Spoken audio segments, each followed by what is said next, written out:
नमस्कार मंडळी, मी सुभाष बडे शाबास गुरुजीद्वारा आयोजित ब्लॉगिंगच्या 3 दिवसीय ट्रेनिंग प्रोग्राममध्ये तुमचे सहर्ष स्वागत करतो. आज आपण ब्लॉग सेटिंग्स पाहणार आहोत. ब्लॉग पूर्ण आपला सेटअप होणार आहे. डिफॉल्टची थीम म्हणजे की डिफॉल्ट डिझाईन ज्या मिळतात आपल्याला, त्याचपैकी एक डिझाईन आपण घेणार आणि त्याच्यावर आपण ॲडिशन अजून ज्या काही गोष्टी करायला हव्यात. मग थीम कुठलीही घेतली, डिझाईन म्हणजेच थीम. टेक्निकल भाषेत त्याला थीम म्हणतात. आपण सोप्या व्यावहारिक भाषेत त्याला तुम्ही डिझाईन म्हणून ओळखता. पण आपण इथे आता थीम हा शब्द वापरूया. तर तिथे जेवढ्या काही थीम्स दिलेल्या आहेत, त्यापैकी एक थीम आपण चॉईस केल्यानंतर थीम कुठलीही चॉईस जरी केली, तरी त्या सेटिंग मात्र सर्वांसाठी कॉमन असणार आहेत, ज्या मी आज तुम्हाला दाखवेल. तर त्या सर्व सेटिंग्स काळजीपूर्वक तुम्ही मी सांगेल तसं मी 1-2 सेटिंग झाल्या की थोडंसं पॉज देईल. तुम्ही त्यानंतर करू शकता आणि तशा पद्धतीने करत करत सगळ्यांचा ब्लॉग तयारच होऊन जाईल. आणि आत्ता तुमच्याकडे जे काही समजा मी टेक्स्ट टाईप करतो तसा नसेल, तर तुम्ही डायरेक्टली तिथे डिस्क्रिप्शन लिहिल्यासारखं लिहा की इथे काय लिहायचं आहे. भले तुम्ही आत्ता लगेच तिथे लिहायला तुमच्याकडे शब्द नसतील. त्यामुळे तुम्ही तसं लिहा. इथे काय लिहायचं, मी काय सांगितलं इथे काय लिहायला पाहिजे, ते शब्द तुमच्याकडे नाही आहेत. पण तिथे लिहायचं काय, हे एका वाक्यात किमान तुम्ही त्या सेटिंगच्या तिथे लिहायचं आहे. जसं की समजा मी सांगितलं की इथे आपल्याला ब्लॉगचं डिस्क्रिप्शन लिहायचं आहे, तर तुम्ही तिथे लिहा ब्लॉगचे डिस्क्रिप्शन लिहिले. कारण की आज तुमच्याकडे सध्या लगेच इमिडिएटली ब्लॉगचं डिस्क्रिप्शन काय लिहू विचार करत बसाल आणि विचार करत बसाल, तर मग ते सगळं आपलं होणारच नाही, काही शिक्षणच नाही होणार आहे. त्यामुळे तुम्हाला पटकन मी पॉज दिल्यानंतर ताबडतोब तुम्हाला तेवढं जे काही ज्या उद्देशाने आपल्याला तिथे लिहायचं आहे, तेवढं एक तुमची हिंट म्हणून तिथे लिहा. म्हणजे असं करत करत आपण पुढे जाऊ आणि उद्या मात्र सराव करायला तुम्ही एक होमवर्क म्हणून त्याला घ्या आणि काय जे डिस्क्रिप्शन टाकायचं ते टाका. डिस्क्रिप्शन किती वेळानंतर सुद्धा बदललं जाऊ शकतं. असं नाही की आता मी तर 1-2 वर्षाची तपश्चर्या करतो आणि मग मी डिस्क्रिप्शन ठरवतो आणि मग लिहितो, असं नाही. आता एक जस्ट 5-10 मिनिटं नंतर उद्या सराव करताना थोडासा विचार करा. जेवढं सुचतंय तेवढं लिहा. नंतर पुन्हा आणखी वेगळ्या डोक्यात विचार आला, वेगळं डिस्क्रिप्शन लिहावं, वेगळं ते एडिट करून लिहू शकता. त्याच्यामुळे असं फुल अँड फायनल आज लिहिलं तेच आता कायम राहणार आहे असं काही नाही. बरेचसे जे जे नवीन आहेत त्यांना वाटतं की मी आता सरांसोबत जे करतोय, ते आता पुन्हा मला जमेल की नाही, एडिटिंग होईल की नाही, त्यापेक्षा आपलं आता हे फुल अँड फायनल आहे असंच समजतात आणि एवढं घाबरल्यामुळं किंवा एवढं काहीतरी म्हणजे हे जमेल की नाही असं वाटायला लागतं काही जणांना आणि काही जणांना असं वाटतं की आता हे एकदम परफेक्टच झालं पाहिजे. त्या विचाराने आपण मागे पडतोय. त्यामुळे काळजीपूर्वक सर्वांना पुन्हा एक रिक्वेस्ट आहे की आपण तिथे तुमची हिंट म्हणून काहीही डिस्क्रिप्शन लिहा. ठीक आहे. चला, तर आता मी मोबाईलची स्क्रीन शेअर करतोय. मोबाईलची स्क्रीन शेअर झाल्याबरोबर तुम्हाला ब्लॉगरची सुरुवात करून देतोय. कारण की तिथे जे डेस्कटॉपवर दिसेल तेच तुम्हाला मोबाईलमध्ये पाहता यावं. तसेच फंक्शन तशाच सगळ्या गोष्टी दिसेल याच्यासाठी ते सेटिंग करणं गरजेचं आहे, जी मी ऑलरेडी काल सांगितली होती. पण तरी रिवाईज म्हणून मी ते घेतोय. चला, तर मी आता मोबाईलची स्क्रीन शेअर झाल्याबरोबर तुम्हाला मात्र स्क्रीन सीन असा रिप्लाय द्यावा लागेल आणि त्यानंतर मी पुढे कंटिन्यू करतो.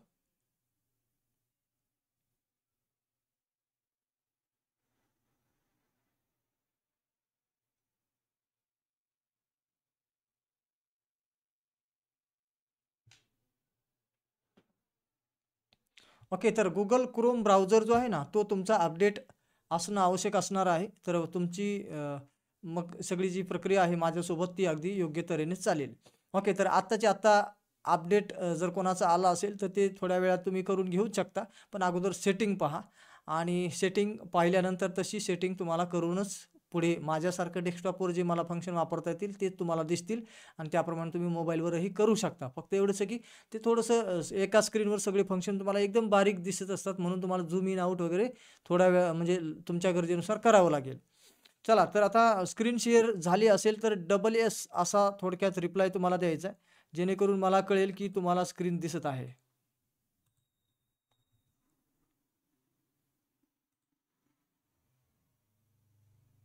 ओके, तर मी चॅटिंग आता ओन्ली होस्ट केलेली आहे जेणेकरून तुम्हाला त्रास होऊ नये.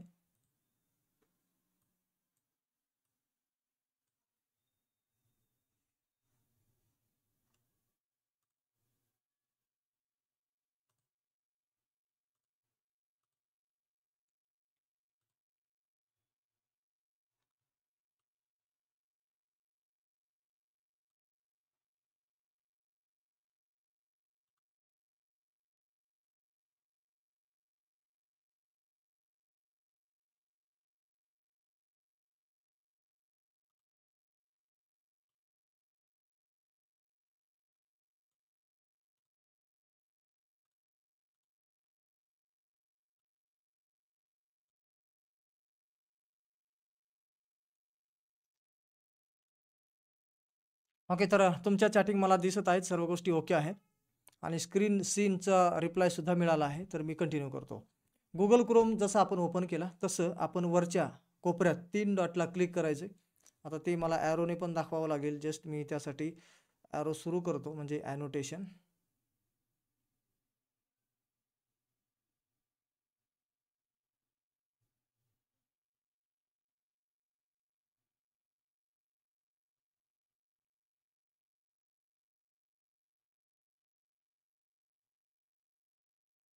इथे वरच्या 3 डॉट जे दिसतात गुगल क्रोमची, त्याच्यावर आपण क्लिक करायचं आहे. मी क्लिक करतोय पहा. सॉरी, आधी तर blogger.com आपण इथे टाकायचं आहे. ब्लॉगर.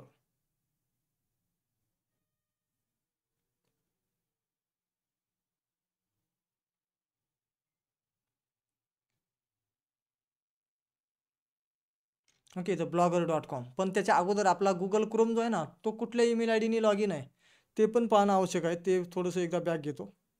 हे पहा, इथे आपल्याला लोगो दिसतोय माझा एक इथे. तर ह्याला आपण क्लिक करून पाहायचं आहे.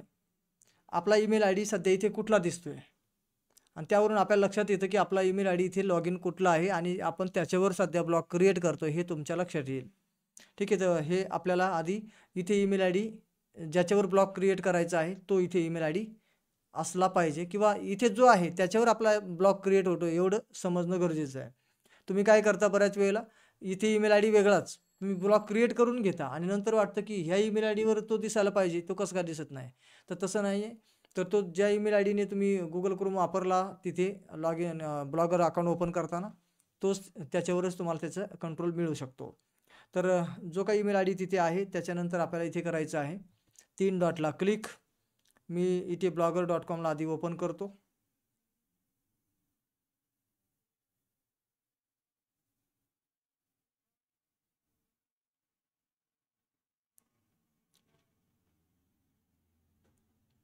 blogger.comला ओपन केल्यानंतर तुमच्याकडे या प्रकारची स्क्रीन येईल अशी मला वाटतं, ब्लँकवाली. एकच मिनिट, मी हे URL थोडासा एडिट करतो.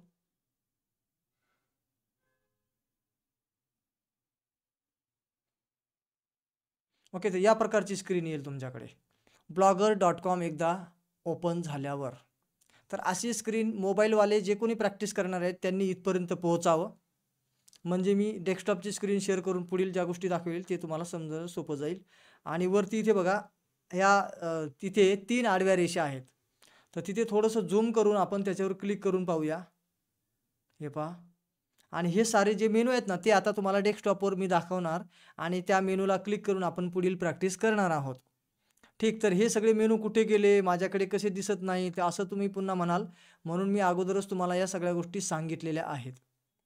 ठीक आहे ना. तर वरच्या आडव्या 3 रेषांना क्लिक करायला तुम्ही थोडं झूम करू शकता आणि ते मेनू तुम्हाला आणखी थोडे मोठे दिसावेत यासाठी तुम्ही स्क्रीनला अजून झूम करू शकता आणि त्यामुळे तुम्हाला जेवढे वाचायला सफिशियंट वाटतात तेवढा तुम्हाला फॉन्ट दिसल्यानंतर मी ज्या ठिकाणी सांगतो तिथे क्लिक करता येईल. ज्या डिव्हाइसवरून तुम्ही मीटिंग आत्ता जॉईन आहात तो डिव्हाइस मोबाईल असेल तर आडवा पकडा, डेस्कटॉप असेल तर फार काही वेगळं करायची गरज नाही. पण मोबाईल असेल तर आडवा पकडा आणि स्क्रीनला डबल टिक करा, म्हणजे ते फुल स्क्रीनमध्ये पण दिसेल आणि म्हणजे थोडं बघायला आणि तुम्हाला प्रॅक्टिस करायलाही सोपं वाटेल.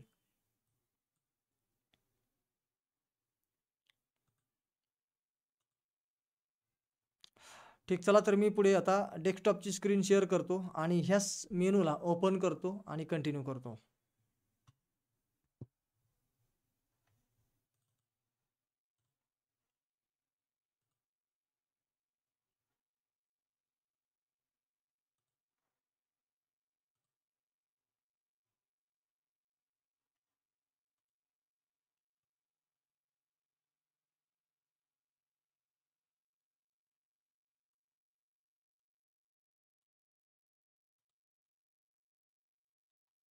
ओके, तर इथे आपण क्रोम ब्राउझर ओपन करूया.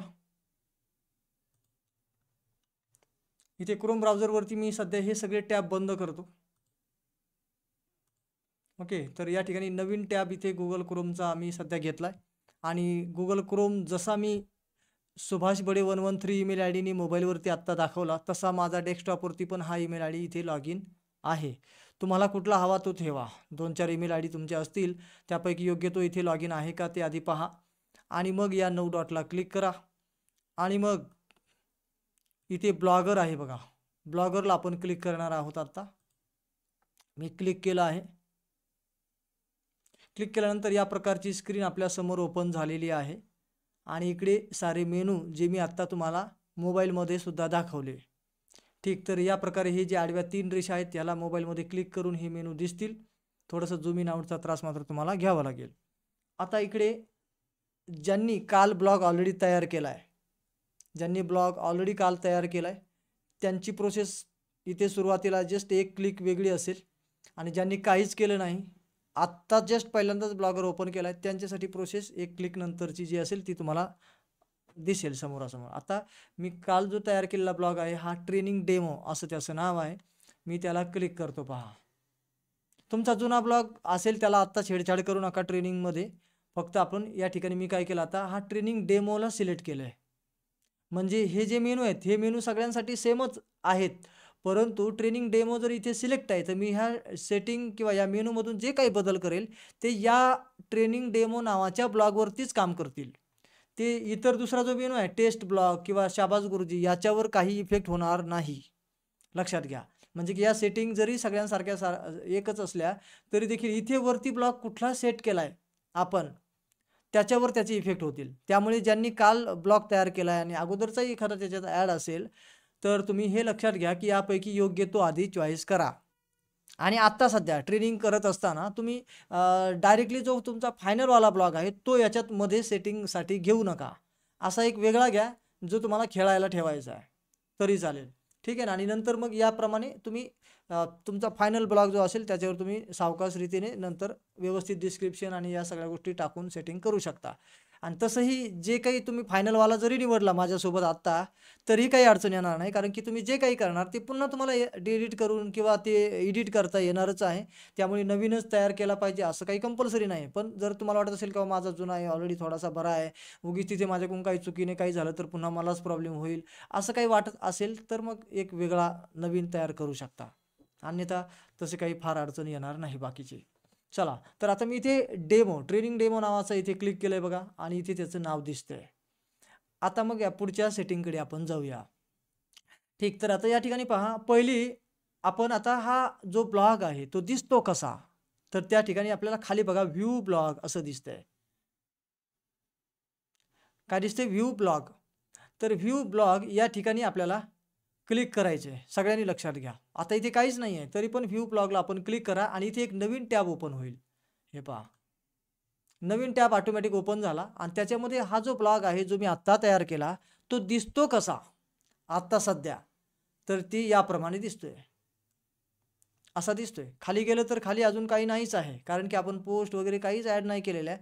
जस्ट आत्ता तयार केलेला हा ब्लॉग आहे आणि त्याच्यात एक डिफॉल्ट मिळाली ही थीम आहे किंवा ही डिझाईन आहे. डिझाईन आणि थीम एकच आहे ना, कुठलाही शब्द मी जरी वापरला तरी तो अर्थ एकच घ्या. चला, तर इथपर्यंत आपण पोहोचलो की याच्यात काय केलं. आता जेव्हा इकडे काही बदल करू तेव्हा आपल्याला इथे रिफ्रेश करून लाईव्ह लगेच पाहता येतात की बाबा आपण जे केलंय चेंज तो नेमकं कसा दिसतो हे पण आपण लगे इमिडिएट इथे पाहू शकतो. किंवा अजून एक वेगळा पर्याय आहे जो की प्रिव्ह्यू म्हणून असतो, तोही आपण आता चालू बघूयाच. आता याच्यात काहीच नाही आहे तर सगळ्यात पहिली आपण एक पोस्ट तयार करूया. काय करू? एक पोस्ट तयार करू, डमी पोस्ट. तर तुम्हाला म्हणाला होतो मी की काल एक पोस्टचा डेटा तुमच्याकडे तयार ठेवा, भले तो फायनल नसला पण एक डमी टेक्स्ट का असे ना 10, 15, 20, 50 ओळीचा, तर तो आपल्याला एक जस्ट इथे बघण्यासाठी पोस्ट ॲड करण्यासाठी आपल्याला ते वापरायचं आहे. आता बघा, मी इथे पोस्टला क्लिक केलंय, वरती काय दिसतंय? न्यू पोस्ट असं बटन दिसतंय. मी जर का इथे पेजेसला क्लिक केलं तर इथे काय दिसतंय? New page. वरचं बटन जागा तीच, आकार तोच, सगळं तेच आहे, पण तरी देखील याचं नाव मात्र बदललेलं आहे. त्यानंतर इथे लेआउटला क्लिक केलं तर इथे न्यू पोस्ट बटन तसंच राहतंय. ओके, तर आपण आता पोस्टला क्लिक करूया आणि इथे आहे न्यू पोस्ट. मी क्लिक करतो पहा इथे न्यू पोस्टला. लक्षात घ्या मी कुठे कुठे काय करतोय. पोस्ट इथे आपल्याला ऑरेंज कलरचं दिसतंय म्हणजे तो सिलेक्ट आहे आणि वरती न्यू पोस्टचं बटन मी आता क्लिक करतोय. बघा, मी क्लिक केलं आणि इथे आपल्याला पोस्ट लिहिण्यासाठीचं पेज मिळालं आहे. मग आपण इथे डमी डेटा टाकूया. तर इथे मी क्लिक करतो आणि याच्यातून ब्लॉग करण्याचे फायदे ऑलरेडी ब्लॉग ऑलरेडी मी माझा प्रसिद्ध केलेला आहेच, पण त्यातला काही भाग मी इथे कॉपी करून डमी डेटा म्हणून वापरतोय. तर इथे मी पोस्टच्या या भागामध्ये हे वर्डसारखंच दिसायला आहे बघा. वरती तसे मेनू आहेत आणि खाली ते पेज आहे. फार काही असं काही खूप अवघड किंवा खूप वेगळं असं काही अजिबात नाही आहे. तर इथे मी हा डेटा पेस्ट करतो. जो आत्ताचा मी डमी डेटा कॉपी केला तो पेस्ट. आणि ते असं काहीतरी मी तिकडून म्हणजे कुठून Googleच्या कीप नोट्समधून तो डेटा कॉपी केला आहे. तर त्याचा बॅकग्राऊंड वगैरे पण कॉपी झालेला आहे. मग आता हा बॅकग्राऊंड काढणार कसा तर ते लक्षात घ्या. इथे आपण क्लिक करूया पहिल्यांदा आणि सिलेक्ट ऑलसाठी Ctrl A दाबूया किंवा तुम्ही मोबाईलमध्ये असाल तर तुम्हाला सिलेक्ट कसं करायचं ते माहीत आहेच.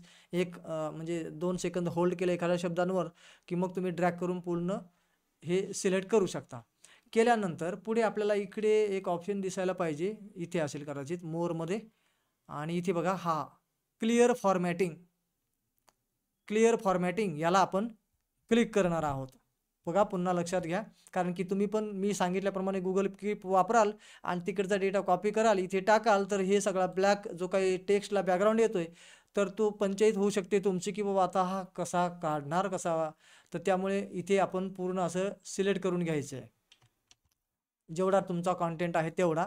आणि इथे ओके याला सिलेक्ट ठेवायचं आहे आणि इथे मोरमध्ये जाऊन ह्या तिरप टीला काट मारलेला जो टी आहे त्याला फॉर्मॅटिंग म्हणतात. क्लिअर फॉर्मॅटिंग याला क्लिक करूया आपण.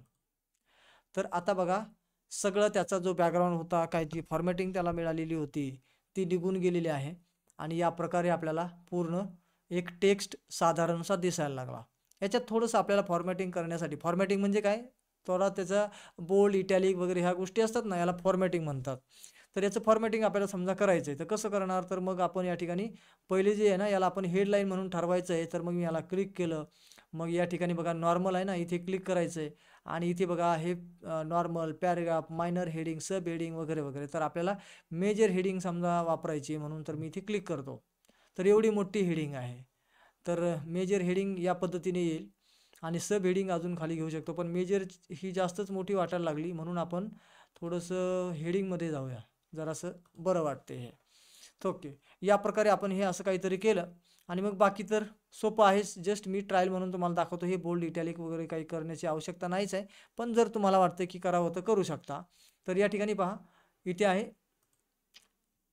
ॲड मोर फॉन्ट्स, डिफॉल्ट फॉन्ट्स वगैरे वगैरे. म्हणजे तुम्हाला काही फॉन्ट वगैरे वापरायचे असतील वेगळे तर एवढ्यापैकी तुम्ही वापरू शकता. ॲड मोर फॉन्टला क्लिक करून तुम्हाला डेस्कटॉपमधून किंवा इकडून काही फॉन्ट्स ॲड करण्याची पण सोय दिलेली आहे.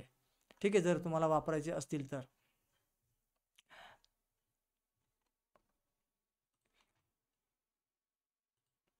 तर आपण इथे सध्या फॉन्ट साईज याच्याबद्दल बघूया. इथे कुठला तरी समजा हा ब्लॉगिंग हा वर्ड आहे, ह्याला आपण क्लिक करून इथे क्लिक केलं तर याच्यामध्ये आपल्याला वर्डमध्ये जसे नंबर्स मिळतात फॉन्ट साईज वाढवायला तसे इथे काही नंबर नाही आहेत.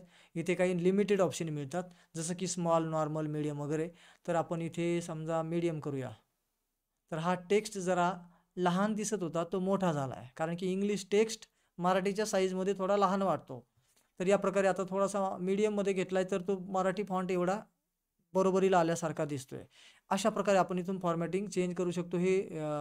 याची अलाइनमेंटसुद्धा आपल्याला जशी पाहिजे तशी इथून घेता येण्याची सोय आहे. बुलेटिंग वगैरे करण्याची सोय आहे आणि हे तर तुम्ही ऑलरेडी वर्डमध्ये केलं आहे त्याच्यामुळे याच्यावर फोकस नाही देत जास्त. आता आपल्याला प्रत्येक ब्लॉगसोबत किमान एक इमेज तर जोडायचीच आहे. एकापेक्षा अधिक इमेजसुद्धा गरजेनुसार जोडाव्या लागू शकतात. आणि काल सांगितल्याप्रमाणे तुम्हाला कमीत कमी 1000 ते 1500 शब्दांमध्ये तुमचा ब्लॉग लिहायचा आहे. ठीक तर आता इथे आपल्याला इमेज जर जोडायची असेल तर मग आपण या ठिकाणी वरती एक एंटर मारायचा. म्हणजे जसं की एक लाईन लिहायला आपल्याला कर्सर तिथे दिसला पाहिजे. आता हेच पहा एकदम वरती असल्यावर आपल्याला याच्यावर जाता येत नाही ना, म्हणून एक एंटर घ्यायचा आणि वरती लाईनला क्लिक करायचं आणि इथे आहे बघा लिंक आहे, इथे आहे इमेज, इथे आहे व्हिडिओ, इथे आहे इमोजी कॅरेक्टर्स. तर आपल्याला कॅरेक्टरमध्ये मध्ये कुठे ॲड करायची गरज वाटल्यास आपण इथून कॅरेक्टरसुद्धा ॲड करू शकतो. उदाहरणार्थ इथे एखादा कॅरेक्टर आपल्याला इमोजी ॲड करायची, इथे आपण क्लिक केलं आणि यापैकी आपण इथून घेऊ शकतो. आता इथे इमोजी असं दिलेलं आहे आणि याच्यामध्ये भरपूर साऱ्या कॅटेगराईज करून आपल्याला गोष्टी दिलेल्या आहेत. मग त्यानुसार आपण कुठलं पाहिजे ते घ्यायचं आणि त्यानुसार आपण पंक्च्युएशन मार्क समजा मला पाहिजे आहे, तर मी क्लिक केलं आणि या पद्धतीने मला हे कॅटेगराईज होऊन मिळते. म्हणजे शोधत बसायचा वेळ कमी लागू शकतो याच्यामुळे. आणि जस्ट नंबरला क्लिक केलं तर हे 6 नंबर्स वगैरे मिळतात वेगवेगळ्या प्रकारचे. आणि ते आपण सध्या इमोजी ठेवूया किंवा सिम्बॉल घेतला आपण, तर या प्रकारचे बघा सिम्बॉल वेगवेगळे आपल्याला मिळत आहेत. आपण सध्या तरी पुन्हा इमोजीकडे जाऊया. इमोजीमध्ये गेल्यानंतर इथे पण आणखी कॅटेगरी असतात. पीपल अँड इमोशन्सच्या इथे जर क्लिक केलं तर या ठिकाणी बघा animals and plants and foods याला जर क्लिक केलं आपण, तर हे बघा त्या इमोजी आपल्याला इथे डायरेक्टली फिल्टर होऊन मिळतात. तर हे जे व्हॉट्सअपला इमोजी आहेत त्याच सगळ्या काही आहेत, फक्त इथे थोडंसं फिल्टर लावता येतं, बस एवढंच आहे. तर यापैकी आपण कुठली तरी समजा हे झाड आपल्याला इमोजी म्हणून वापरायचं आहे.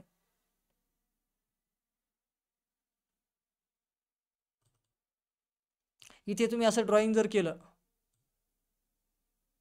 तर याच्या समांतर असलेल्या काही इमोजी इथे मिळतील आपल्याला, पण नाही आहे तशी काही इमेज. आपण इथे हे बघा ट्रायंगल मी काढला तर ट्रायंगल हे पहा इथे आलेले आहेत. म्हणजे त्याच्या आकाराशी जुळते असलेल्या काही गोष्टी आपल्याला इथे स्पेशल कॅरेक्टर मिळालेले आहेत. तर असं काही तुम्हाला जर का शोधायला वेळ लागत असेल तर तुम्ही याचाही वापर करू शकता. ठीक आहे, बघा 3 वेळा मी ते झाड इमोजीमध्ये क्लिक केलं तर 3 वेळा इथे ते आलेलं आहे. तर या प्रकारे तुम्ही इमोजी सुद्धा ॲड करू शकता. टेक्स्ट असा एकदम म्हणजे असा वाचण्यासारखा अट्रॅक्टिव्ह वाटला पाहिजे. त्याच्यामध्ये स्पेसिंग असलं पाहिजे. कधी बोल्ड, इटॅलिक आणि काही अशा हायलायटर वगैरे पण असा वापरला पाहिजे काही वेगवेगळ्या ठिकाणी. समजा मी हा हायलायटर वापरतो आणि इथे काही गोष्टी हायलाइट करून समजा दाखवायच्यात आपल्याला.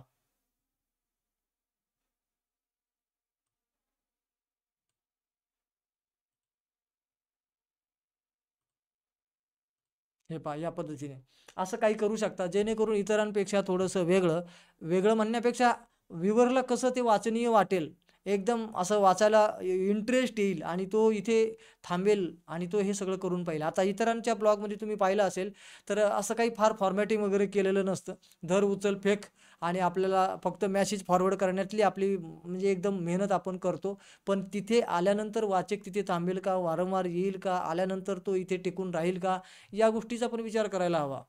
तर या अशा गोष्टी आपण इथे अट्रॅक्टिव्ह इमोजी योग्य ठिकाणी हायलायटर वगैरे ह्या गोष्टी वापरल्या पाहिजेत.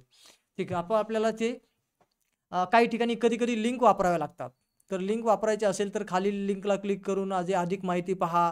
कुठली तरी तुम्ही रेफरन्स लिंक इथे जोडणार असाल तर माझा ब्लॉग वाचा असं जर तिथे दिलेलं आहे, तर माझा ब्लॉगला तुम्ही समजा केलं असं सिलेक्ट आणि या ठिकाणी लिंकला करायचं आहे क्लिक आणि या ठिकाणी तुम्हाला जिथे कुठे पाठवायचं आहे त्या व्यक्तीला तर ती लिंक इथे टाकू शकता. मग ती लिंक कसली असू शकते, गुगल फॉर्मची असू शकते, गुगल ड्राईव्हची असू शकते, विकिपीडियाची असू शकते. म्हणजे लिंक म्हणजे ती लिंकच असेल.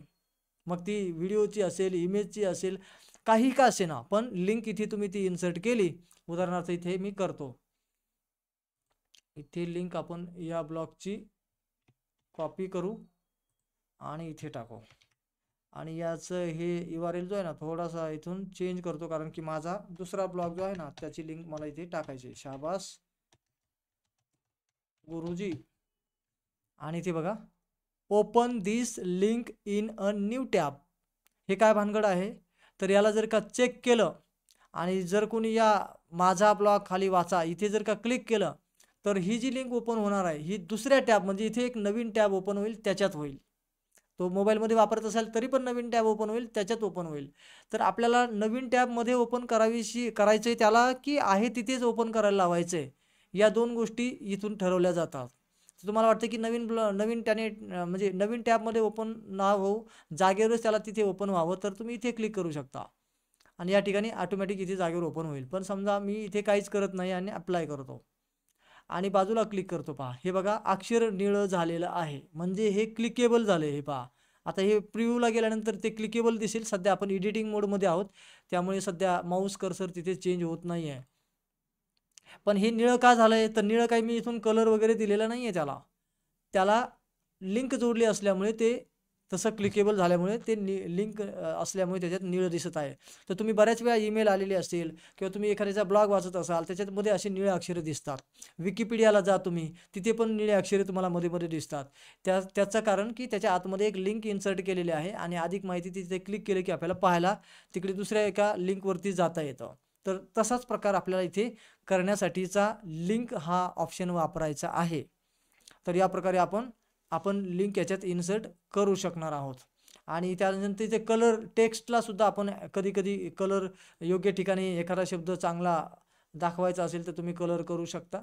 जसं की जस्ट एखादं उदाहरण म्हणून आपण पाहूया. इथे कशाला करूया,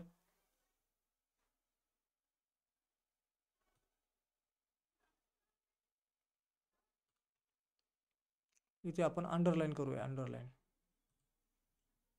हे पहा.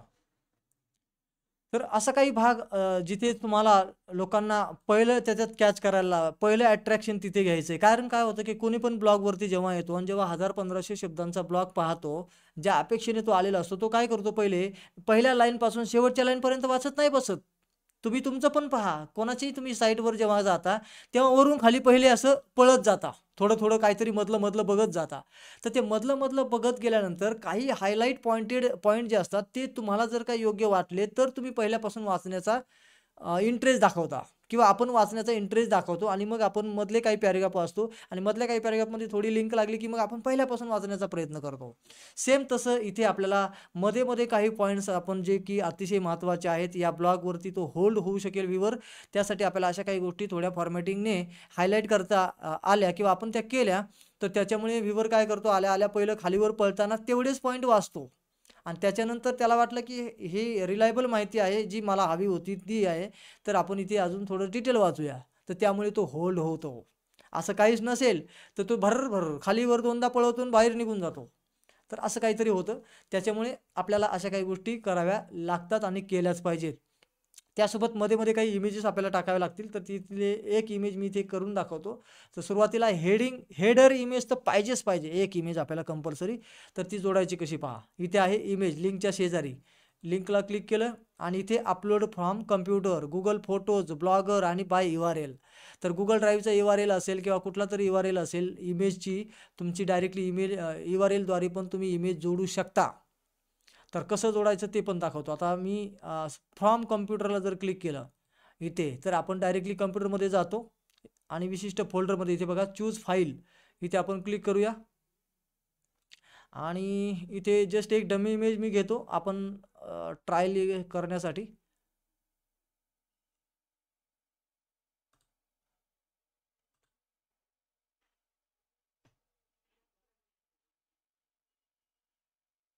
आलेली आहे इमेज आणि आपण घेतल्यानंतर इथे त्याचा प्रिव्ह्यू दिसतो आणि आपल्याला वाटलं की जी आपल्याला हवी तीच इमेज आपण इथे घेतली आहे. तर मग आपण सिलेक्ट म्हणूया.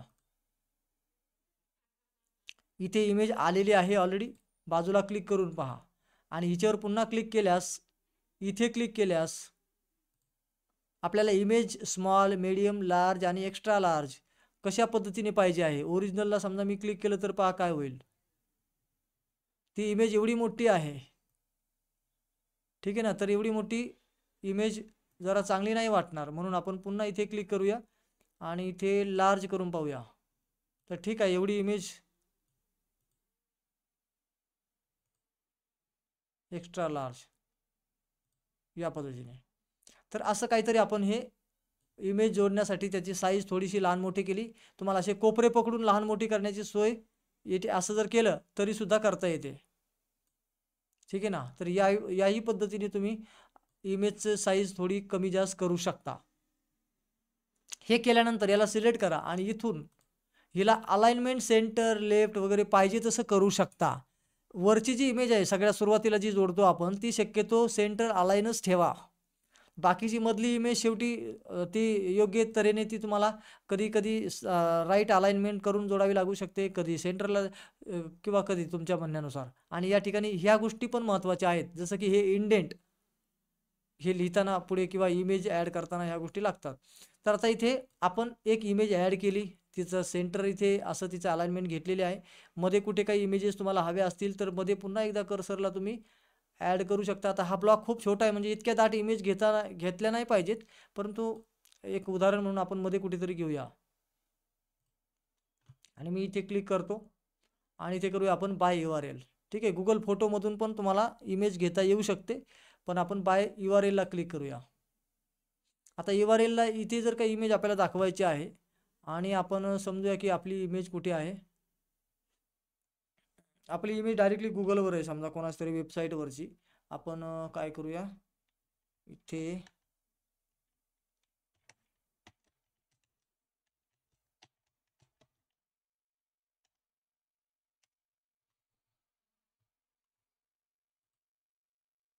एक ट्रायल म्हणून घेतलंय हे मी फक्त.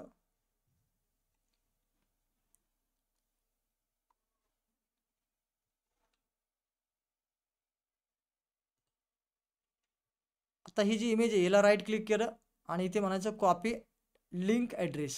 कॉपी लिंक ॲड्रेस मी राईट क्लिक केलं ह्याच्यावर. ही एकदा इथे साईडला, ओके ओके, ही इमेज नाही घेता येणार कदाचित, कारण की ही व्हिडिओमध्ये आहे, व्हिडिओ आहे तो. किंवा बघूया आपण तरी ट्राय करून काय आहे.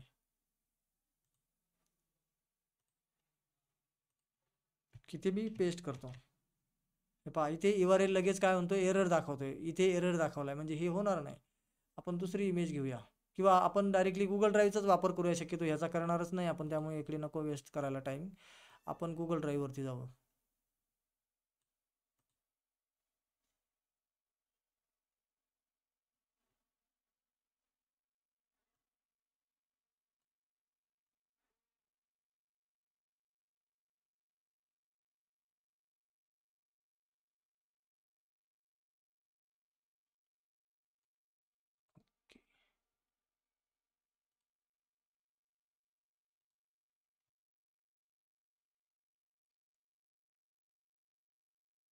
ओके, मी याच्यातली कुठली तरी एक इमेज वापरून सध्या एक ट्रायल म्हणून करूया आपण.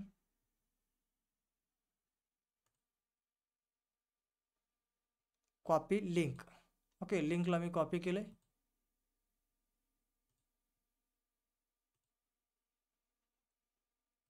आणि इथे लिंक आपण इन्सर्ट करूया.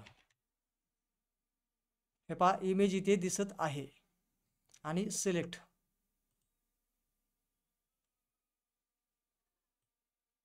इमेज इथे आलेली आहे.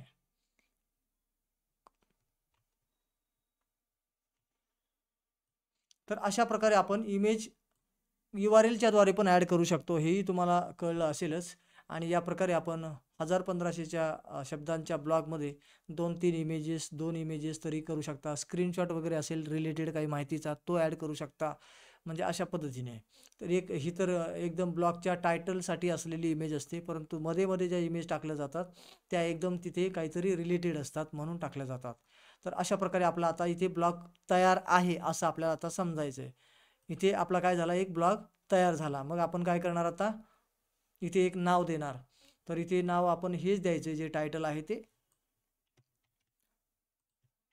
हे पहा अशा प्रकारे मी हे कॉपी केलं आणि इथे टायटल जे आहे पोस्टचं ते मी इथे टाकलेलं आहे. आणि ते पोस्टचं टायटल आणि हे पहिलं टायटल हे सेमच आहे.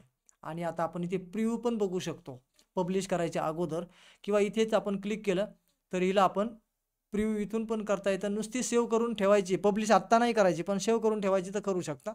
आपण प्रिव्ह्यूमध्ये इथून पण चेक करून पाहू.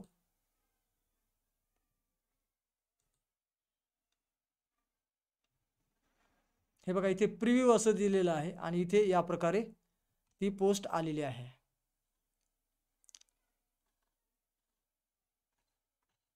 तोच ब्लॉग अगोदरचा इथे प्रिव्ह्यूमध्ये ओपन करून ठेवलेला आहे. इथे काहीच नाही दिसत अजून, कारण की अजून पोस्ट पब्लिश केलेली नाही. रिफ्रेश जरी मी इथे केलं ना तरी इथे अजून काही दिसणार नाही, दिसत नाही ना. आणि इथे प्रिव्ह्यूमध्ये आपण पाहिले की आपली पोस्ट कशी दिसते. इथे आपल्याला इथे मोबाईलवर कशी दिसेल, डेस्कटॉपवर आणि टॅबवर कशी दिसेल हे सुद्धा आपल्याला इथे क्लिक करता येतं. जसं की मी ते स्मार्टफोनला क्लिक करतो, स्मार्टफोनवर आपली पोस्ट कशी दिसेल ती या पद्धतीने आपल्याला इथे पाहता येते. ठीक आहे, पण ते एवढा काही प्रिव्ह्यू जर बघायचा असेल तर हे म्हणजे खाली जो एक स्क्रोल बार आहे तो याच्या खाली झाकून गेल्यामुळे ते पाहिजे तेवढे काही प्रॉपरली दिसत नाही आहे. म्हणजे एवढ्या काही सेटिंग बरोबर याने करून दिलेल्या नाही आहेत आपल्याला. तर हे त्यामुळे थोडंसं प्रिव्ह्यू जो आहे तो बरोबर इथे अर्धा झाकलेला दिसतोय. ठीक आहे, म्हणजे जेवढा पाहिजे तेवढा चांगला प्रिव्ह्यू मोबाईलवाला इथे दाखवू शकत नाही आहे. गुगलने अजून सुधारणा करायला हव्यात. ठीक, चला तर मी इथे बंद करतो. आणि आपल्याला जी पोस्ट आपण आता ती तयार केली, प्रिव्ह्यू बघितला, पण मी आता पब्लिश करतो. ठीक आहे, पब्लिश करण्या अगोदर इथे लेबल म्हणजे की आपण ज्या पोस्ट करणार आहोत त्याच्या काही कॅटेगरी पण असतात. जसं की कॅटेगरी म्हणजे काय, की समजा आपण मुलांना माहिती देत आहोत तर विषयावाईज वेगवेगळ्या कॅटेगरी आपण करू शकतो. मराठी, हिंदी, इंग्लिश हे विषयाची नावं जी आहेत ना, त्याला आपण इथे कॅटेगरी म्हणून नावं टाकू शकतो. म्हणजे की ह्या मराठीच्या पोस्ट असतील, मराठी विषयाच्या संदर्भातल्या, ह्या हिंदी विषयाच्या संदर्भातल्या, ह्या सामान्य ज्ञान, हे अमुक ते तमुक, हे जे असतं ना यालाच म्हणतात लेबल्स. ठीक आहे ना. तर इथे लेबल्स आपल्याला तयार करण्याची सोय दिलेली असते आणि बऱ्याच गोष्टी आपल्याला करता येतात. पण सध्या मी आता पब्लिश करतो. क्लिक इथे कन्फर्म. आणि बघा आपल्या ब्लॉगवरती इथे पहिलं काहीच दिसत नव्हतं, पूर्ण ब्लँक होतं. आणि इथे एक आता पोस्ट पब्लिश झालेली आपल्याला दिसत आहे. आणि आपण इथे ट्रेनिंग डेमो हे जे आहे ना, लोकांना कशी दिसेल पब्लिश झाल्यावर, इथे जरा रिफ्रेश केल्यावर आपल्याला ते दिसेल. रिफ्रेश करतो मी आणि इथे पहा हे जे काही स्ट्रक्चर आहे डिफॉल्ट थीमचं ते इथे आपल्याला दिसतंय. पण पोस्ट इथे नाही सांगते की कोई पोस्ट नाही. मी इथे रिफ्रेश करतो. या प्रकारे बघा पोस्ट आलेली आहे. ट्रेनिंग डेमो हे आपल्या पूर्ण याचं ब्लॉगचं टायटल असल्यामुळे ते वरती दिसतंय. आणि खाली आत्ताची पोस्ट आणि त्याचं नाव आलेलं आहे इथे, मंगळवार फेब्रुवारी वगैरे असं काही. आणि थोडंसं खाली आता हे आपल्याला मराठीत असं किंवा हिंदीत आलेलं आहे, आपल्याला इंग्लिश पाहिजे असेल ते पण करता येईल. तर तुमच्याकडे कदाचित इंग्लिश असेल. मगाशी मी काही छेडछाड करताना मला वाटतं सेटिंग माझ्याकडून बदलली असावी म्हणून ते हिंदीत दिसायला लागले. हे यहाँ खोजे मेरे बारे में वगैरे, आता हे सगळं इंग्लिश करायचं आहे आपल्याला. तर इथे पहा हे दिसतंय. आणि खाली आलो की आपल्याला आपली पोस्ट दिसते, हायलायटिंग केलेलं दिसते, अंडरलाईन केलेलं दिसत आहे. आणि इकडे बघा माझा ब्लॉग इथे असं केलं ना, हे पहा कसं होत आहे. ह्याला जर मी क्लिक केलं, या माझा ब्लॉग इथे जे काय हायलाईट होतं याला क्लिक केलं, तर आपण इथे दुसऱ्या टॅबवरती माझ्या वेगळ्या या इथे ही लिंक जोडली असल्यामुळे तिथे आलोय आपण. लक्षात आलं ना. तर अशा प्रकारे आपण लिंक त्याच्यामध्ये इन्सर्ट केल्यामुळे हे घडतंय हे तुम्हाला आता प्रत्यक्ष कळलं असेलच. आणि खाली आणखी एक इमेज आहे आणि बाकी काही गोष्टी. आता खाली आणखी का पोस्ट दिसायला लागली ही, तर ही फक्त थंबनेल आहे. हे फक्त थंबनेल आहे. आणि आणखी पोस्ट येतील आणि इथे एकाखाली एक जमा होतील. तर इथे फक्त थोडंसं 2-3 वाक्यवरती दिसत असतात आणि त्याची इमेज दिसत असते. असं एकाखाली एक अनेक वेगवेगळ्या प्रकारच्या पोस्ट खाली दिसायला लागतात. मग व्यक्ती जो इथे येतो एक पोस्ट वाचायला, त्याच्या खालची आणखी पोस्ट बघतो, त्यातलं टायटल आणि ती कॅटेगरी त्याला आवडली तर तो पुन्हा आणखी पोस्ट वाचत राहतो. अशा प्रकारे ब्लॉगची रचना केलेली असते. तर आपल्याला या ठिकाणी एक पोस्ट आपण तयार केलेली आहे. आणि आता इथून पुढे आपल्याला सेटिंग काय करायचे आहेत त्या केल्यानंतर त्याचा प्रिव्ह्यू आपल्याला व्यवस्थित पाहता येणार आहे. जोपर्यंत पोस्टच नाही आहे तोपर्यंत आपण काही त्याच्यावर जे चेंजेस करतो ते व्यवस्थित दिसत नाहीत. म्हणून आपण आता प्रक्रियेप्रमाणे पहिली आधी पोस्ट तयार केली आणि मग आता बाकी सेटिंग करणार आहोत. ओके. आता इथपर्यंत तर मला वाटतं की काही कोणाला अडचण नसेल आणि इथे तरी काही सराव करण्याची आवश्यकता लगेच नाही असं मला तरी वाटतंय. तर तुम्ही फक्त कंटिन्यू असा शब्द टाईप करायचा आहे चॅटिंगमध्ये.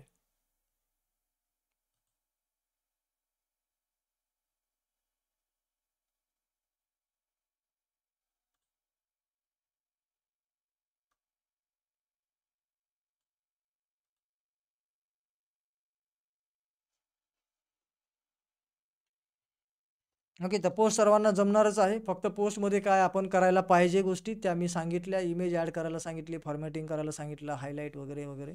तर ते तुम्ही आता करणार आहात. यापूर्वी कदाचित तुम्ही करत नसाल. ज्यांच्या अगोदर ब्लॉग होते ते करायला लागतील आणि ज्यांचं काहीच नाही त्यांना तर सगळं शिकायचं आहे. रिफ्रेश कसे केले ते परत सांगा. ओके. तर रिफ्रेश कसे केले, रिफ्रेश काही नाही. हे जे काही आपण या ठिकाणी बघा खाली गेल्यावर इथे व्ह्यू जो ब्लॉग आहे ना, व्ह्यू ब्लॉग अगोदर पण मी सांगितलं होतं तुम्हाला की व्ह्यू ब्लॉगला इथे क्लिक केलं की नवीन टॅबमध्ये आपला ब्लॉग लोकांना कसा दिसतो ते इथे आलेलं असतं. फक्त हे जे बटन आहे गोल ॲरो असलेलं त्याला आपण क्लिक केलं की रिफ्रेश होतो हा URL, बस बाकी काय. किंवा मग इथे क्लिक करून आपल्याला कर्सर घेऊन एक एंटर मारावा लागतो. पण त्यापेक्षा शॉर्ट प्रोसेस आहे की इथे क्लिक केलं रिफ्रेश झालं.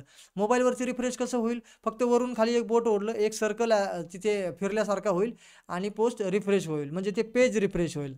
रिफ्रेश होतं म्हणजे काय होतं, तर आपला मोबाईल जो आहे ना तो आपल्या सर्व्हरवरून म्हणजे जी काही लेटेस्ट माहिती आहे ती ॲड करत असतो, त्याला रिफ्रेशिंग म्हणतात. ठीक आहे ना. तर ते रिफ्रेश केल्यामुळे जे काही आपण अपडेट केलं आहे ते आपल्या पेजवरती दिसायला लागतं. तर या पद्धतीने आता आपली खरी प्रक्रिया सुरू झालेली आहे सेटिंगची, किंवा त्याच्यात काही गोष्टी आपल्याला ॲड ऑन करायच्या त्याच्यासाठी. आता मी पुढे जातो आणि आपल्याला काही सेटिंग्स वगैरे करायला लागतील. तर मी सेटिंग या टॅबकडे जातोय. बाकीच्या अजून गोष्टी नंतर पाहणार आहोत. पण पहिले सेटिंगकडे जातोय. सेटिंगला मी क्लिक करतोय आणि इथे मात्र आता तुम्हाला माझ्यासोबत किंवा मी थोड्या 2-3 सेटिंग समजावून सांगितल्या, की तिथे थोडा पॉज देईल आणि त्याच्यात तुम्हाला जे डिस्क्रिप्शन लिहायचं आहे ते लिहू शकता. आता इथे पहा आहे टायटल. आता इथे जे काही वरती टायटल दिसतं ना, हे ट्रेनिंग डेमो ते हे आहे. टायटलमध्ये जे ते तुम्ही लिहाल ते तिथे दिसेल. तर तुमच्या ब्लॉगचं टायटल तुम्हाला काय ठेवायचं आहे? जसं आपला क्लास असेल, तर आपण क्लासला एक नाव देतो. तसं ब्लॉगलाही आपलं काहीतरी नाव असलं पाहिजे. तर तसं तुम्ही ब्लॉगला नाव देऊ शकता. जसं शाळेला नाव आहे, तसं क्लासला पण नाव आहे. तसं आपल्या ब्लॉगला पण काही नाव जे ठरवणार ते इथे तुम्ही टायटलमध्ये लिहायचं आहे. डिस्क्रिप्शन आपण इथे क्लिक करूया. तर डिस्क्रिप्शन इथे लिहिण्यासाठी आपल्याला जागा मिळते 500 शब्दांमध्ये. तर या डिस्क्रिप्शनमध्ये नेमकं लिहायचं काय? तर डिस्क्रिप्शनमध्ये असं तुम्हाला लिहायचं आहे, की ज्या विषयावर तुमचा ब्लॉग आहे, त्या तुमच्या ब्लॉगमध्ये नेमकं कुठल्या विषयाची माहिती दिली जाणार आहे. मग ते एक किंवा सब विषय असे अनेक असू शकतात. जसं की इथे 1ली ते 10वी पर्यंतच्या मुलांसाठी काही टेस्ट आणि नोट्स आणि समजा आपण होमवर्क किंवा अजून काय-काय अशा गोष्टी इथे पुरवल्या जातात. किंवा विशिष्ट तुम्ही विषयावर तुमची मास्टरी आहे आणि तुम्ही एका विशिष्ट विषयांवरचं नॉलेज देणार असाल. समजा तुम्ही आहात इंग्लिशचे शिक्षक आणि तुम्हाला इंग्लिशच्या या विषयावरच मुलांना भरपूर माहिती द्यायची आणि त्याच्यावरच तुमचं सगळं काम होणार आहे या ब्लॉगमध्ये. तुम्ही इथे लिहू शकता म्हणजे हा ब्लॉग 5वीच्या किंवा 5वी ते 8वीच्या किंवा 8वी ते 10वीच्या मुलांसाठी इंग्लिश विषयाची ग्रामर, इंग्लिश विषयाची अजून काय-काय टॉपिक्स ह्या सगळ्या टॉपिक्सला अधिकरित्या समजून सांगण्यासाठी किंवा माहिती घेण्यासाठी या ब्लॉगमध्ये पोस्ट लिहिल्या जातात. असे काही वर्ड्स तुम्हाला लिहायचे आहेत. आणि तुमचे जे पोस्ट आहेत त्या कुठल्या-कुठल्या म्हणजे कीवर्डने लोकं सर्च करू शकतील असा एक अंदाज घेऊन ते तुम्हाला कीवर्डमध्ये तुमच्या त्या वाक्यामध्ये ॲड करता आले पाहिजेत किंवा ॲड करायचेत. म्हणजे इथे तुम्हाला तसं प्रकारचं डिस्क्रिप्शन लिहायचं आहे. उगीच काहीतरी लिहायचं, चांगलं वाटलं एखादं वाक्य कुठेतरी एखादा तुम्हाला सुविचार मिळाला म्हणून तो इथे टाकाल तर असं नाही चालणार किंवा असं टाकून काही फायदाच नाही होणार किंवा तुमचा तो ब्लॉग जो आहे ना तो सर्चिंगमध्ये लवकर लोकांना सापडणार नाही. तो सर्चिंगमध्ये येणार नाही आणि त्याचं काय म्हणतात आपण Googleच्या रँकमध्ये तो येणारच नाही आहे. त्याच्यामुळे तुम्हाला रँकिंगमध्ये येण्यासाठी तुमचा विषय जो आहे ना अगदी परफेक्ट तशाच प्रकारचं डिस्क्रिप्शन इथे लिहायचं आहे. आणि डिस्क्रिप्शन हे इंग्लिशमध्ये लिहा. डिस्क्रिप्शन हे इंग्लिशमध्ये लिहा. इंग्लिशमध्ये जे वर्ड टाइप केले जातात, सर्च केले जातात तेच लिहा. कारण की लोकं जरी मराठीत काही-काही सर्च करणार असतील, तरी देखील Google बॅकएंडला त्याला इंग्लिशमध्ये कन्व्हर्ट करूनच सर्च करत असतो. त्यामुळे त्या पद्धतीने तुम्ही डिस्क्रिप्शन शक्यतो इंग्लिशमध्ये लिहा किंवा मग इंग्लिश आणि मराठी सेम ट्रान्सलेट करून दोन्ही लिहिलं तरी चालेल. पण अगोदर इंग्लिश आणि त्याच्या खाली मराठीत लिहा जर तुम्हाला लिहायचंच आहे तर. अगोदर इंग्लिश आणि त्याच्या सेम खाली तेच ट्रान्सलेशन मराठीत. तर त्या पद्धतीने पण तुम्ही डिस्क्रिप्शन लिहिलं तरी चालेल. तर आता इथे तुम्ही डिस्क्रिप्शनमध्ये काय लिहायचं हे तुम्हाला समजलं आहे. उगीच काहीतरी चांगले पसंतीचे वाक्य लिहून इथे काही फायदा होणार नाही. तर अशा प्रकारचं डिस्क्रिप्शन तुम्हाला इथे लिहायचं आहे. तर मी सध्या इथे काही लिहित नाही. आपल्याला वेळ वेस्ट नाही करायचा म्हणून. तर इथे मी फक्त डिस्क्रिप्शन असंच लिहितोय.